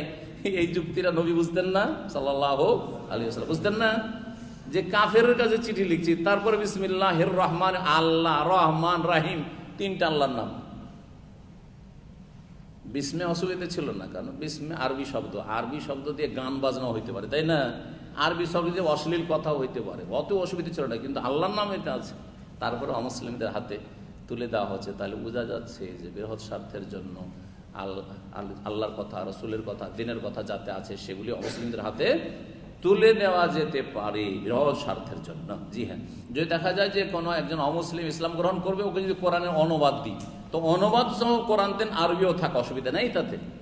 কিন্তু সাদা কোরআন, শুধু সাদা কোরআন দিয়ে লাভ নেই। সুতরাং কেউ যদি বলে আমাকে একটা প্লেন কোরআন দেন, অমুসলিম, আমি শ্রদ্ধার সাথে বাড়িতে রাখবো, খুব মহব্বত করি কোরআনকে, হলি কোরআনকে বাড়িতে রাখবো, একটা আরবি কোরআন দেন, না দেবো না। আরবি কোরআন দিয়ে কোনো লাভ নেই তার। কিন্তু তার ভাষায় যদি কোরআন চায় অবশ্যই দেবো, কিন্তু তার ভাষার সাথে আরবিও আছে, দেবো। আবার এই ক্ষেত্রে আমাদের ভারত বাংলাদেশে কিছু আলেমরা কট্টরপন্থী আছে, ওরা বলছেন না আরবিটা সহ দেওয়া যাবে না। এই জন্য কি করেছে, শুধু বাংলা দিয়ে অনুবাদ করেছে, শুধু বাংলা লেখা আছে। এটা কলকাতা থেকে কোরআন, আমার কাছে আছে কোরআনটা, একবার কিনলাম। কিন্তু এটা পড়ে কিছুই বুঝবেন না, কারণ কোন আয়াতের কোনটা তরজমা আছে কিছু তো বোঝা যাচ্ছে না। নাম্বার দেওয়া আছে, পাশে আরবি লেখা থাকলে সুবিধা একটু বুঝতে, যে কোনটাতে কোন সূরাতে কোন আয়াতে কি বলা হচ্ছে।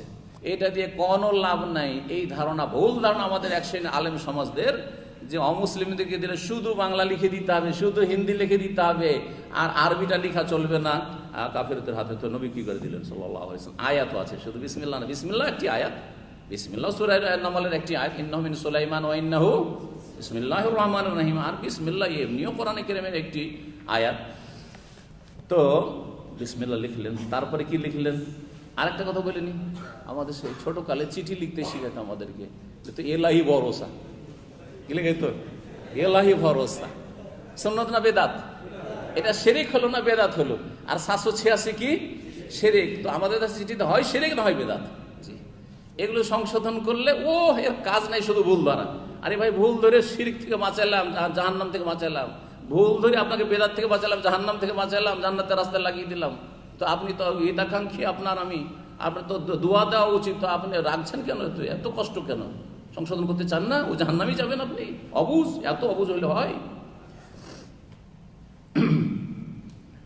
তারপরে বলছেন মিন মোহাম্মদ আব্দুল্লাহ ওয়া রাসূলিহি, এই চিঠি মোহাম্মদ সাল্লাল্লাহু আলাইহি ওয়াসাল্লামের পক্ষ থেকে, যিনি আল্লাহর বান্দা এবং রাসূল। তাহলে এর থেকে বোঝা গেল যে আগে প্রেরকের নাম লিখবেন, তারপরে প্রাপকের নাম লিখবেন। বুঝতে পারছেন না? জি হ্যাঁ, থেকে আর প্রতি। জি হ্যাঁ, এলা হেরাকল, কাকে চিঠি? হেরাকল, হেরাকল রাজাকে, যিনি আজিমুর রোম, রোমের মহান, জি রোমের মহান। অনেক মাসাইল এই হাদিস দিয়ে ইস্তেমবাত হবে, কিন্তু সময় স্বল্পতার জন্য বলা সম্ভব হবে না, হয়তো জানি না হাদিসটা শেষ করতে পারবো কিনা। তারপরেও তো রোমের মহান, অথচ অমুসলিমকে মহান। তাহলে বোঝা গেল যে অমুসলিমকে পার্থিব ক্ষেত্রে শ্রদ্ধার বাক্য বলা যাবে, বা বাক্য বলে সম্বোধন করা যাবে, বলা যাবে না? আপনি একজন মহান ব্যক্তি বলা যাবে না? আরে এ চামচারে, এ বলছে মন্ত্রীকে বলছে আপনি মহান ব্যক্তি, বড় চামচা বানিয়ে দিবে, তাই না? যদি আলহামদুলিল্লাহ আমরা যাই না, ওরাই যায়, যারা আমাদের বিরুদ্ধে ওরাই কিন্তু ওদের পাশে বসে। আমাদের সহিয়া কিন্তু আলহামদুলিল্লাহ কখনো দেখবেন না যে ওদের কাছে দরবারি, আমাদেরকে বেশি দরবারি বলে, অথচ আমরা আমাদেরকে কোনোদিন দরবারে দেখতে পাবেন না। কোনো ছবিতে আছে যে সহিয়া আকিদার বড় আলেম তাদের দরবারে গিয়ে ধর্ণা দিচ্ছে, কিন্তু তারা রাত দিন দরবার থেকে বেনিফিট নিচ্ছে, দরবারি হচ্ছে। যারা এই দরবারি তারা অন্যদেরকে দরবারি বলে। বুঝতে পেরেছেন না? আল্লাহ হিদায়াত করেন। এসব মিথ্যার ছড়াছড়ি সমাজ আমাদের। দিনের খাতিরে তাকে যদি সম্মান না দেন, তাহলে আপনার কথা পড়বে। ওতে যদি মানহানিকর শব্দ দিয়ে সম্বোধন করা হয়তো, এই অমুসলিম, এই কাফের, ইসলাম গ্রহণ কর, তাহলে সাথে সাথে আপনার দূতও যেত, চিঠিও যেত, বরং সেনাবাহিনী পাঠিয়ে ধর ওকে যে চিঠি পাঠিয়েছে। এটা তরিকা না ইসলাম। এই জন্য আমাদের দেশের যে কিছু বক্তারা আছে, গরম গরম বক্তব্য করতে পারলে মনে করে, আর সরকার বিরোধী বলতে পারলে কাজে গেল, এই সরকার নাস্তিক, এই হচ্ছে বেদিন, এই হচ্ছে ইসলামের দুশ্মন। এটা ইসলামের দাওয়াত নাকি? না, আরো ঘৃণা ছড়াইলেন আপনি, ইসলামের ধ্বংস করলেন আপনি, ইসলাম 12টা বাজিয়ে দিচ্ছেন, এগুলোকে আরো ইসলামের দুশ্মনের জন্য আপনি প্ররোচিত করে দিচ্ছেন। বরং তাদেরকে বলেন আপনাদের উপর গুরু দায়িত্ব রয়েছে, আল্লাহ আপনাদেরকে অনেক বড় করেছে, আল্লাহ আপনাদেরকে অনেক সম্মান দিয়েছেন, সুতরাং আমাকে যে জিজ্ঞাসা তার চেয়ে অনেক বেশি আপনাকে জিজ্ঞাসা হবে। কোনো দোষের কথা না, এইরকম কথা যে কোনো বড় ব্যক্তির সামনে বলেন না, আপনাকে মানতে হবে। যদি অন্তর থেকে মানবে, সে যদি কাজে নাও করে তবু মানবে, সে মানবে না। জি হ্যাঁ, এটা হচ্ছে তরিকা, মানুষের সংশোধন একটা তরিকা আছে। উত্তম চরিত্রের বিকল্প কিছু নেই। সালামুন আলা মান ইত্তাবাল হুদা, আরে সালামও বলছেন, কিন্তু কাফেরকে সরাসরি সালাম দেওয়া যাবে না, সেই জন্য আলা মান ইত্তাবাল হুদা, যে হেদায়েতের অনুসারী তাকে সালাম। সুতরাং হে রাজা, আপনি যদি হেদায়েতের অনুসারী হন তো আপনাকে সালাম। এই সালাম কার জন্য? এই সালাম কার জন্য? অমুসলিমদের জন্য, অমুসলিমদের জন্য। কথা বোঝা গেছে? আমাদের দেশে মাহফিলগুলো হয়, বড় বড় জলসা, আর ওতে মুসলিম অমুসলিম থাকে, ওইখানে বক্তা, ও জাহিল বক্তা এসে বলে আসসালামু আলা মান ইত্তাবাল হুদা। শুনেছেন? না না, জায়েজ নয়। আর এখানে মুসলিম আছে মিক্সচার, এখানে আসসালামু আলাইকুম বলবেন আপনি, আপনার নিয়ত হবে এই সালাম দিচ্ছি আমি মুসলিমদেরকে যারা এর হকদার, আর ওদের জন্য সালাম মানে ওখানে শান্তি, মানে হেদায়েতের শান্তি, হেদায়েতের মাধ্যমে সালাম। হেদায়েত যদি কবুল করে তাহলে সালাম, না হলে সালাম নয়। কিন্তু এইটা সালামুন আলা মান ইত্তাবাল হুদা অমুসলিমকে শুধু লিখার জন্য, মুসলিম অমুসলিম যেখানে একসাথে থাকবে সেখানে সালামুন আলা মান ইত্তাবাল হুদা চলবে না। সহিহ বুখারী আরেকটি হাদিস রয়েছে, নবী সাল্লাল্লাহু আলাইহি সাল্লাম একদিন মদিনার গলি দিয়ে যাচ্ছেন, আর সেখানে কিছু মুশরিক বসে আছে, মুনাফিক বসে আছে, আর মুসলিমরা বসে আছে। সেখানে গিয়ে বলে আসসালামু আলাইকুম, এই কথা বললেন, সালামুন আলা মান ইত্তাবাল হুদা বলেননি। তো এই ভুলগুলো আমাদের সমাজে অনেক আলেম বক্তাদেরও আছে না বুঝার কারণে। তারপরে বলছেন, হ্যাঁ, আম্মা বাদ ফাইন্নি আদউকা বিদায়াতিল ইসলাম, আপনাকে আমি ইসলামের দাওয়াত দিচ্ছি, সরাসরি ইসলামের দাওয়াত দিচ্ছি, অসুবিধা নেই। আসলিম তাসলাম, আপনি ইসলাম গ্রহণ করুন, তাহলে আপনি সুখ শান্তিতে থাকবেন, নিরাপদ থাকবেন, তাসলাম সহি সালামত থাকবেন, নিরাপদ থাকবেন সার্বিক দিক থেকে। তারপর আরো বলছেন ইউতিক আল্লাহ আজরাকা মাররাতাইন, আপনাকে আল্লাহ দ্বিগুণ পারিতোষিক দেবেন, দ্বিগুণ কি দেবেন, নেকি দেবেন, সওয়াব দেবেন। কেন দ্বিগুণ? আগে আহলে কিতাব, ইসলাম আসার আগে রাসূলুল্লাহ সাল্লাল্লাহু আলাইহি আবির্ভাবের আগে ঈসা আলাইহিস সালামের অনুসারী, আর এখন আপনি শেষ নবীর অনুসারী, দুই নবীর অনুসরণের কারণে দ্বিগুণ আল্লাহ সওয়াব দেবেন। যেমন হাদিসে আছে, কোন আহলে কিতাব ইহুদি খ্রিস্টান যদি ইসলাম গ্রহণ করে আর তখনকার বিকৃত ধর্মে না থেকে সঠিক ধর্মে থেকে থাকে, তাওহীদের উপর থেকে থাকে, তাহলে আগের নেকিটাও পেয়েছে আর এটাও পাবে, দুটো পেলে তো দ্বিগুণ সওয়াব পেল সেই ব্যক্তি। তারপরে বলছেন ফাইন তাওয়াল্লাইতা, কিন্তু যদি আপনি ফিরে যান, না আমি ইসলাম গ্রহণ করব না, বিমুখ হন, ফাইন্না আলাইকা ইসমাল আরিসিন, তাহলে আপনার ওপর দেশের যত কৃষক রয়েছে সবার গুনাহ বর্তাবে, আপনার উপর গুনার বোঝা চাপবে সমস্ত কৃষকদের। এই জন্য কৃষক বলা হয়েছে যে রোম দেশের বা শাম দেশের তখন সকলেই কি ছিল, প্রায় কৃষক ছিল, কৃষি কাজ করত। কৃষি দেখেন, কৃষি কাজটাই হচ্ছে মুখ্য জীবিকার উপায়। এটা কিছুদিন আগ পর্যন্ত ছিল, আজকে থেকে 40-50 বছর আগে যার জমি আছে তার সব কিছু আছে। আজকে শুধু জমিওয়ালার কিছুই নেই, সে ভুসি খাচ্ছে, কিছুই নাই, একবারে সমাজের একেবারে মানে কি বলা যাবে, দুর্বল মানুষ যেন। জমি জায়গা একসময় ছিল গর্বের বিষয় ছিল, এখন জমি জমা গর্বের বিষয় না, এখন হচ্ছে শিক্ষা দীক্ষা, কে কত শিক্ষিত হতে পেরেছে, কে কত দেশ বিদেশ ঘুরতে পেরেছে, এর ওপর উন্নতি, কত পরিবর্তন। মাত্র 40 বছর, বেশি না, 40, আমাদের মনে পড়ছে এক সময়। জি ওয়া আহলাল কিতাব, তারপর আয়াত লিখলেন, হে আহলি কিতাব তাআলাউ ইলা কালিমা, এমন একটি বাক্যের দিকে এসো বা কথার দিকে এসো, সাওয়াইম বাইনানা ওয়া বাইনাকুম, আমাদের মাঝে এবং আপনাদের মাঝে বা তোমাদের মাঝে। আল্লাহ বলছেন তোমাদের মাঝে কি সমান, সমান মানে এটা মানতে অসুবিধা নেই, ওটা তোমাদেরও কথা আমাদেরও কথা, কি আল্লাহ নাবুদা ইল্লাল্লাহ, আল্লাহ ছাড়া কারো ইবাদত করবো না। এটা ঈসা আলাইহিস সালামের শিক্ষা। ওয়ালা নুশরিকা বিহি শাইআ, তার সাথে কোনো কিছুকে শরীকও করব না, শিরক মুক্ত হব, এটাও শিক্ষা ঈসা আলাইহিস সালামের সমান। আর এটাই মুহাম্মদ সাল্লাল্লাহু আলাইহি ওয়াসাল্লামের শিক্ষা। ওয়ালা ইয়াত্তাখিযা বা'দুনা বা'দান আরবাবা মিন দুনিল্লাহ, আল্লাহকে বাদ দিয়ে একে অপরকে আমরা পৃষ্ঠপোষক হিসাবে ধরবো না, মানে অন্ধ অনুকরণ করব না। এই জন্যই আল্লাহ বলেছেন যে খ্রিস্টানরা অন্ধ ভক্ত হয়েছিল, এমন অন্ধ অনুসরণ করতো যে খ্রিস্টান কোনো পাদ্রী যদি বলে দেয় তো সেটাই আল্লাহর কথা, সে তাদের কিতাবে বাইবেলে তওরাত ইনজিলে থাক আর না থাক বললেই হইল। এখন যদি ভ্যাটিকানের প্রধান বাবা যদি বলে দেয় যে এটা হচ্ছে ধর্ম, সেটাই ধর্ম, তাদের কাছে স্বীকৃত। কিন্তু আমাদের কাছে মক্কার ইমাম যদি একটা কথা বলে দেয় আর কোরআন হাদিস সাপোর্ট না করে, তো সেটা দিন নয়, সেটা দিন না, কারণ কেউ ভুলের ঊর্ধ্বে না, একমাত্র রাসূলুল্লাহ সাল্লাল্লাহু আলাইহি ওয়াসাল্লামের সব কথাই মানতে হবে। দেখেন পার্থক্যটা, এই জন্য সতর্ক করা হয়েছে, অন্ধভক্ত হইও না। ফাইন তাওয়াল্লাউ, তারপর আল্লাহ বলছে তারা যদি ফিরে যায়, ফাকুলু, তাহলে তোমরা মুমিন মুসলিমরা বলো, ইশহাদু, সাক্ষী থাকো, বিআন্না মুসলিমুন, আমরা কিন্তু মুসলিম, আমরা কিন্তু কি মুসলিম, আত্মসমর্পণকারী, আমরা আত্মসমর্পণকারী, তোমরা মানো আর না মানো। আবু সুফিয়ান বলছেন ফালাম্মা কালা মা কালা, যা কিছু বলার বললেন রাজা, অফারাগা মিন কিরাতিল কিতাবে, চিঠিটাও পড়ে শোনালেন, কাসরা ইনদাহু সাখাবু, তখন হইচই শুরু হয়ে গেল। আরে জনগণ যারা আছে, তারপরে সংসদ সদস্য, ওরা তো দেখলো যে তো গেল, এ তো মনে হচ্ছে রাজা মুসলিম হয়েই যাবে, মোহাম্মদের অনুসারী হয়েই যাবে সাল্লাল্লাহু আলাইহি ওয়াসাল্লাম। চিৎকার করা শুরু করলো, ওয়ারতাফাতিল আসওয়াত, আর আওয়াজ উঁচা হয়ে গেল, একবার ওই ওই ওই ওই শুরু হয়ে গেছে, একবারে হট্টগোল। ওয়া উখরিজনা, তখন আমাদেরকে দরবার থেকে বের করে দেওয়া হলো। ফাকুলতু লি আসহাবি, তখন আমার সাথী সঙ্গীরা যারা ছিল তাদেরকে বললাম, কে বলছে?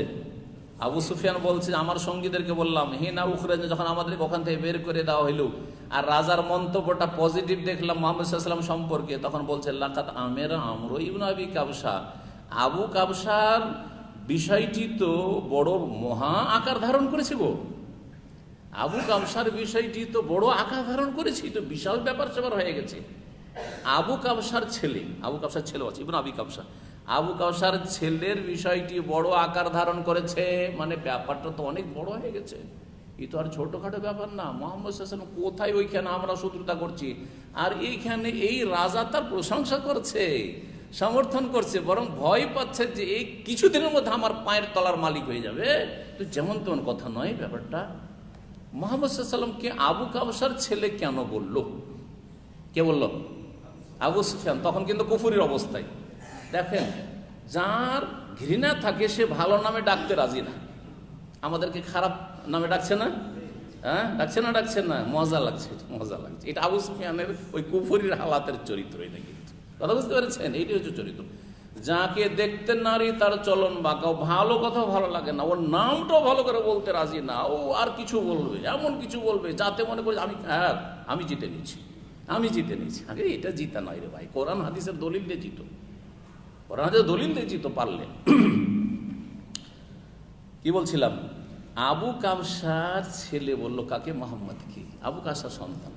আবু কাবসা আরবদের মধ্যে একজন লোক ছিল যার কথা খুব প্রসিদ্ধ ছিল আরব সমাজে, যে সে এক সময় মূর্তি পূজা ছেড়ে দেয়, বাপদাদা ধর্ম ত্যাগ করে দেয়, ত্যাগ করে একটা নক্ষত্রের পূজা শুরু করে, সে তারকা পূজারী হয়ে যায়। তো তাকে সবাই ঘৃণার নজরে দেখতো যে আমাদের বাপদাদা ধর্ম তুই ছেড়ে দিলি। ঠিক তেমনি মুহাম্মদ সাল্লাল্লাহু আলাইহি ওয়াসাল্লাম বাপদাদার ধর্ম ছেড়ে দিয়ে যখন তৌহিদ নিয়ে আসলেন, ঈমান ইসলাম নিয়ে আসলেন, তখন ওকে কি বলে ডাকতো? যে তো আবু কাবসার বাচ্চা, আব্দুল্লাহর ছেলে, আব্দুল মুত্তালিবের ছেলে বলতো না, বলছি এই তো আবু কাবসার সন্তান। ওই যে লাকাদ আমেরা আমর ইবনে আবি কাবসা ইন্নাহু ইয়াখাফু মালিকু বানিল আসফার। শ্বেতাঙ্গদের রাজাও একে ভয় করে, শ্বেতাঙ্গদের রাজাও একে কি করে? ভয় করে। যেমন তেমন ব্যাপার না, সুপার পাওয়ার, ভয় করছে। ফামাজিল তো মোকেনান। আবু সুফিয়ান বলছে আমি তো শত্রুতা করছিলাম ইসলামের, ইসলাম কবুল করিনি, কিন্তু আমার সেই দিন থেকে অন্তরে একটা বিশ্বাস হয়ে গেছিল আন্নাহু সাইয়াযহারু, যে মুহাম্মদ সাল্লাল্লাহু আলাইহি ওয়াসাল্লাম বিজয়ী হবেই হবে, শীঘ্রই বিজয়ী হবে, পারবো না।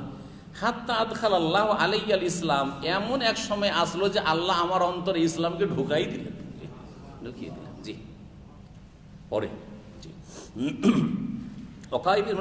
ইবনুন নাতুর আরেক লোক ছিল, এ ছিল সাহেব ইলিয়া যে বাইতুল মুকাদ্দাস, একটু আগে বলেছি কিন্তু, ইলিয়া মানে বাইতুল্লাহ, বাইতুল মুকাদ্দাসের মানে ফিলিস্তিনের তিনি ছিলেন গভর্নর।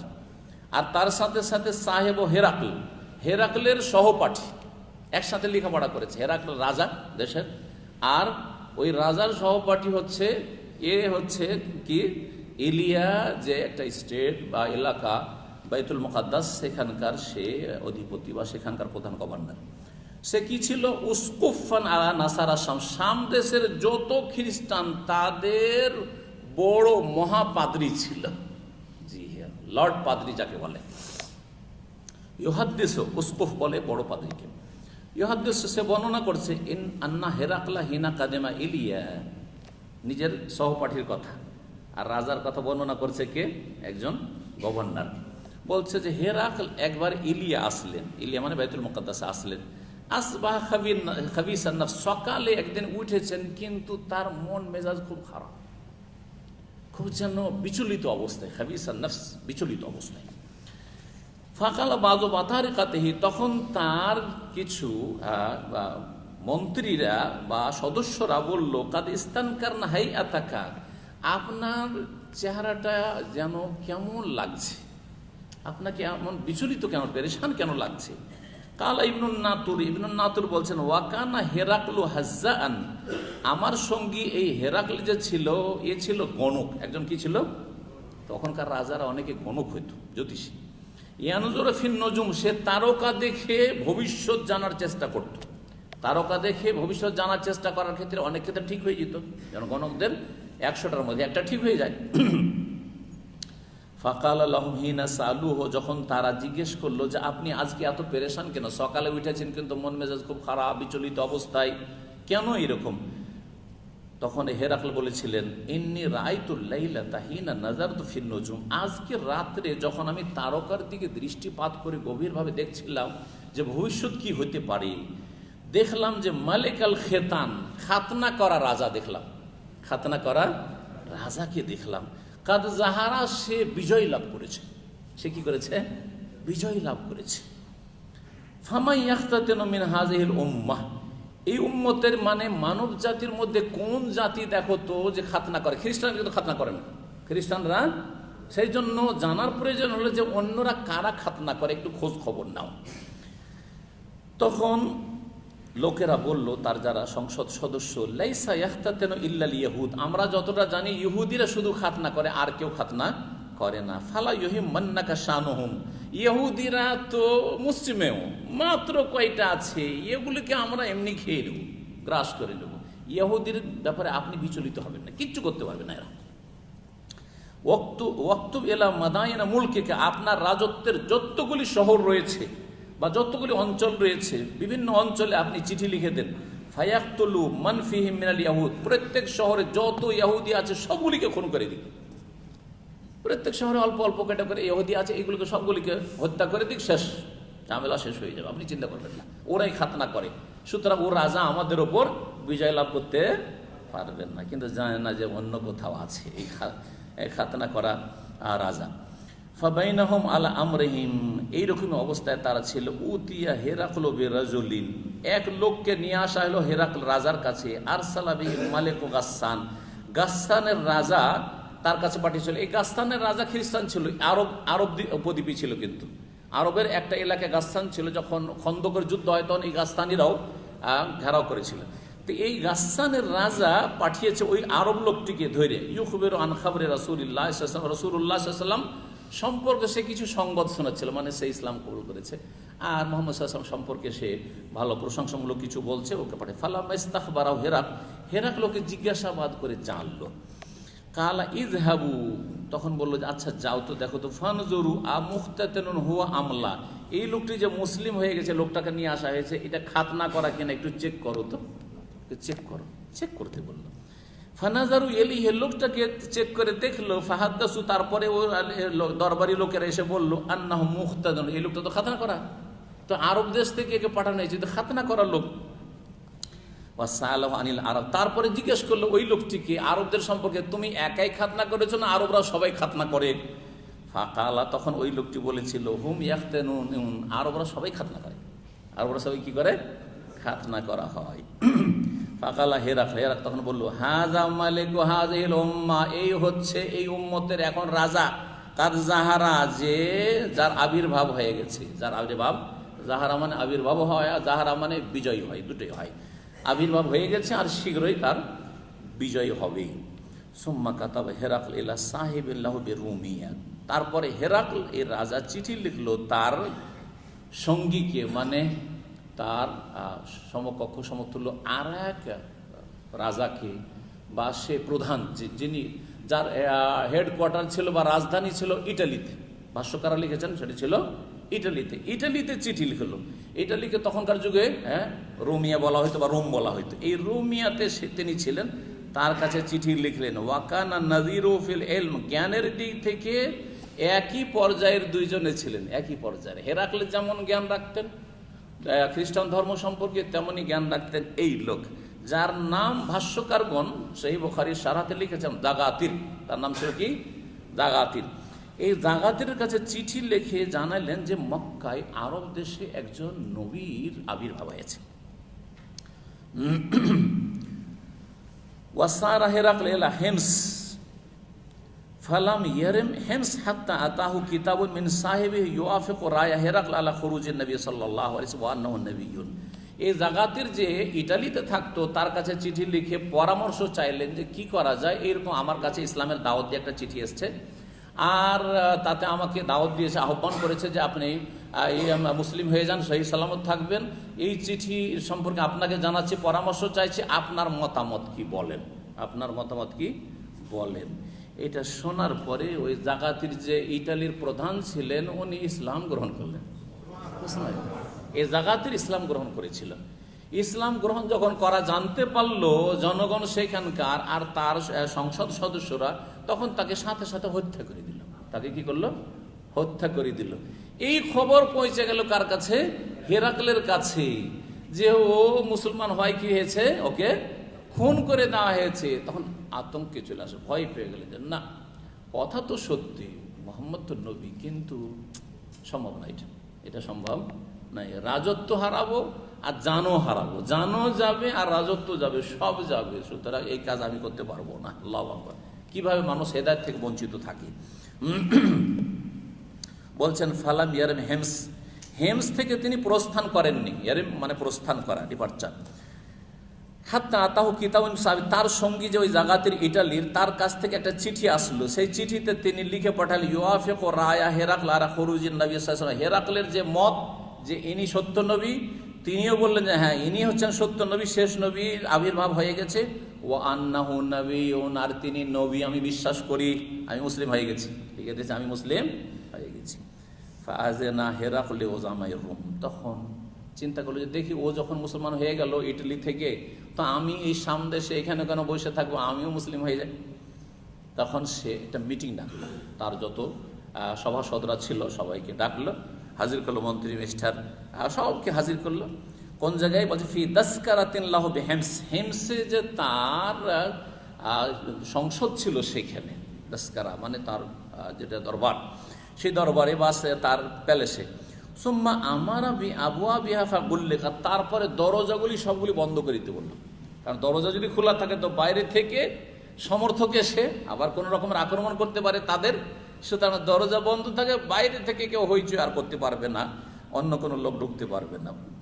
বা সংসদ সদস্য রয়েছে, মন্ত্রী মিনিস্টারও রয়েছে, আর এই রাজা রয়েছেন, সবকে এক জায়গায় জমা করে বললো সুম্মা, দরজা বন্ধ গুল্লেখা সুম্মা তালা, তারপরে দূর থেকে কিন্তু কাছাকাছি না, উঁচা জায়গা থেকে নিরাপদ স্থানে অবস্থান করে তাদের সামনে আসলেন। আসার পর ইয়া মাশারা রোম, হে রোমের দলেরা বা রোমের লোকেরা, হাল্লাকুম ফিল ফালাহি ওয়ারুশদে, তোমরা কি সার্বিক মঙ্গল চাও এবং সঠিক পথ চাও? ওয়াইন ইয়াসবুতা মুলকুকুম, আর তোমাদের রাজত্ব টিকে থাকে, এটা চাও কি না? রাজত্ব টিকে থাকবে, আর ফালাক কামিয়াবি সফলতাও পাবে, আর তোমরা সঠিক পথও পাবে, এটা চাও কি চাও না? ফাতুবায়ু লেহাজান নবী, তারা বলে হ্যাঁ কেন চাইবো না, আমরা সবাই সফল হতে চাই, সবাই আমার রাজত্বকে স্থায়ী করতে চাই, আমাদের রাজত্ব যেন চিরকাল থাকে। তখন তিনি বললেন যে তাহলে তোমরা এই নবীর সাথে শপথ করে বায়াত করে মুসলিম হয়ে যাও, তোমরা সবাই কি হয়ে যাও? মুসলিম হয়ে যাও, আমি মুসলিম হয়ে যাই, তোমরাও মুসলিম হয়ে যাও। ফাহাসু হাইসাত হুমরিল ওয়াহশি ইলাল আবওয়াব, এই কথা শুনে তারা নীল গাভীর মতো দরজার দিকে ছুটতে শুরু করেছে, সবাই পলাতক অবস্থা, পালাইতে শুরু করেছে। ওরা তো জানে না যে দরজা বন্ধ আছে, সব পালাইতে শুরু করেছে। কি বলছেন, এর কথা শোনা যাবে না, এর কথা শোনা যাবে না, বাইরে পালাইতে শুরু করেছে। যখন দরজার কাছে এসে ফাওয়াজাদুহা কাদ গুল্লিকাত, এসে দেখে দরজা তো বন্ধ, আর বেরোইতেও পারছি না। ফালাম্মা রা হেরাকল নাফরাতাহুম, যখন হেরাকল দেখলো যে এদের চরম ঘৃণা, মানতে রাজি না, এটা ইসলাম কবুল করবে না। ওয়া আয়েসা মিনাল ঈমান, এদের ঈমান থেকে যখন নৈরাশ হয়ে গেলেন রাজা, কালা তখন বললেন যে সেনাবাহিনী আছে তাদেরকে, রুদ্দুহুম আলে, আরে ওদেরকে বসাও বসো বসো বসেন, বসো হইছে কেন করছেন, আরে বসো বসো, সবকে বসালেন, বললেন বসাও সবকে। ওয়াকালা ইন্নি কুলতু, এটা কেন বলেছি শোনো, কেন বলেছি, মাকালাতি আনে ফানি, একটু আগে যে বললাম যে তোমরা কল্যাণ চাও কি না, তোমরা পরিত্রাণ চাও কি না, তোমরা সঠিক পথ চাও কি না, তোমাদের রাজত্ব স্থায়ী হোক এটা চাও কি না, এই যে বললাম, তাহলে এই নবীর সাথে তোমরা বায়াত করে মুসলমান হয়ে যাও। বললাম কি জন্য? আখতাবের বিহা সিদ্ধাতাকুম আলা দীনিকুম, তোমাদের পরীক্ষা করছিলাম যে তোমরা তোমাদের খ্রিস্টান ধর্মের উপর কতটা শক্ত হয়ে আছো কিনা, নাকি কেউ এসে তোমাদেরকে বলতে মাত্র ধর্ম পাল্টে নেবে কাপড় পাল্টার মতো। কিছু লোকেরা কি করে, কাপড় বদলাবার মতো, যেমন কাপড় বদলায় দিনে একবার দুইবার করে, ওই রকম করে ধর্ম বদলায়। হ্যাঁ, ধর্ম বদলায়। এরা সকালে ইসলাম গ্রহণ করলে একটু লাভ দেখে, আর বিকেলে আবার মুরতাদ হয়ে গেল, নামাজ পড়ে না, ও না না না না না চলবে না। হ্যাঁ, এখানে একবার ইসলাম কবুল, ওখানে একবার ইসলাম কবুল করলে, এরকম চরিত্র কিছু আছে। না না না, এরকম নয়। তোমাদের পরীক্ষা করছিলাম যে যেই সে এসে তোমাদেরকে যদি বলে এটা নতুন ধর্মের কথা, তো ধর্ম তোমরা পরিবর্তন করে দেবে নাকি? ফাঁকাদার রায়, তো আমি দেখতে পেলাম যে তোমরা তোমাদের ধর্মের ওপর খুব শক্ত হয়ে আছো। ফাসাজাদুল্লাহ, এ কথা শুনে যত লোক পালাচ্ছিল, সব মন্ত্রী মিনিস্টার আর যারা সংসদ সদস্য, সবাই সেজদায় লুটিয়ে পড়ল। রাজাকে কি করলো? সেজদা করে দিল। রাজাও খুশি হয়ে গেল যে জান বাঁচলো, মান বাঁচলো, রাজত্ব বাঁচলো, আখেরাত গেল। আখেরাত গেল গেল, কিন্তু নগদটা ঠিক থাকলো। জি, অনেকেই এইরকম হচ্ছে, অনেকেই এইরকম হচ্ছে সমাজপতিরা। জি। সেজদায় পড়ে গেল, রাজু আনহু, এবং রাজার উপর তারা সন্তুষ্ট হয়ে গেল। ফাকানা যালিকা আখিরু শানে হেরাকল, এটাই ছিল হেরাকলের শেষ অবস্থা। এটাই ছিল কি হেরাকলের শেষ অবস্থা, মানে কুফরির ওপর মরে গেল, এর ওপরই কুফরির ওপর মরে গেল। তার 70 দিন গ্রহণ করায় বাধা কি হলো? কি বাধা? ক্ষমতা বাধা, মানুষের পয়সা বাধা, ক্ষমতা বাধা, হ্যাঁ, তারপরে বংশীয় বাধা, বিভিন্ন বাধাগুলি হকে বাধা সৃষ্টি করে, বিভিন্ন লোককে এইভাবে ধ্বংস করেছে। ফেরাউনকে ধ্বংস করেছে তার ক্ষমতা, কারণকে ধ্বংস করেছে তার ধনের গরম, ধনের অহংকার। জি হ্যাঁ, এই ছিল হাদিস। এখানে হাদিস শেষ হয়েছে।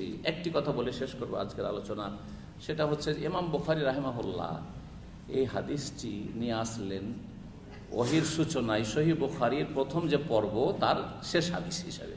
শেষ হাদিস, শেষ বাক্যটি মনে রাখবেন। শেষ বাক্যটি কি? ফাকানা যালিকা আখিরু শানে হেরাকল, হেরাকলের সর্বশেষ অবস্থা এটাই ছিল যে সে কুফরির অবস্থায় কি হলো? মৃত্যুবরণ করলো, জাহান্নামে চলে গেল। প্রথম হাদিস কি ছিল? ইন্নামাল আমালু বিন্নিয়াত, সমস্ত আমল মানুষের নির্ভর করে কিসের উপর? নিয়তের উপর। দুটোকে একসাথে মিলান, অ্যাডজাস্ট করেন, দুটোকে মিলান। একটা হচ্ছে মানুষের আমল নির্ভরশীল কিসের ওপর? নিয়তের উপর। আর একটা সমস্ত মানুষের আমল নির্ভরশীল শেষ আমলের উপর। ইন্নামাল আমালু বিল খাওয়াতিম। সারা জীবন আপনি তাহাজ্জুদ গুজার, সহিহ আকীদার আর ইসলামের দায়ী, অনেক ইসলামের ক্ষেত্রে অবদান রেখে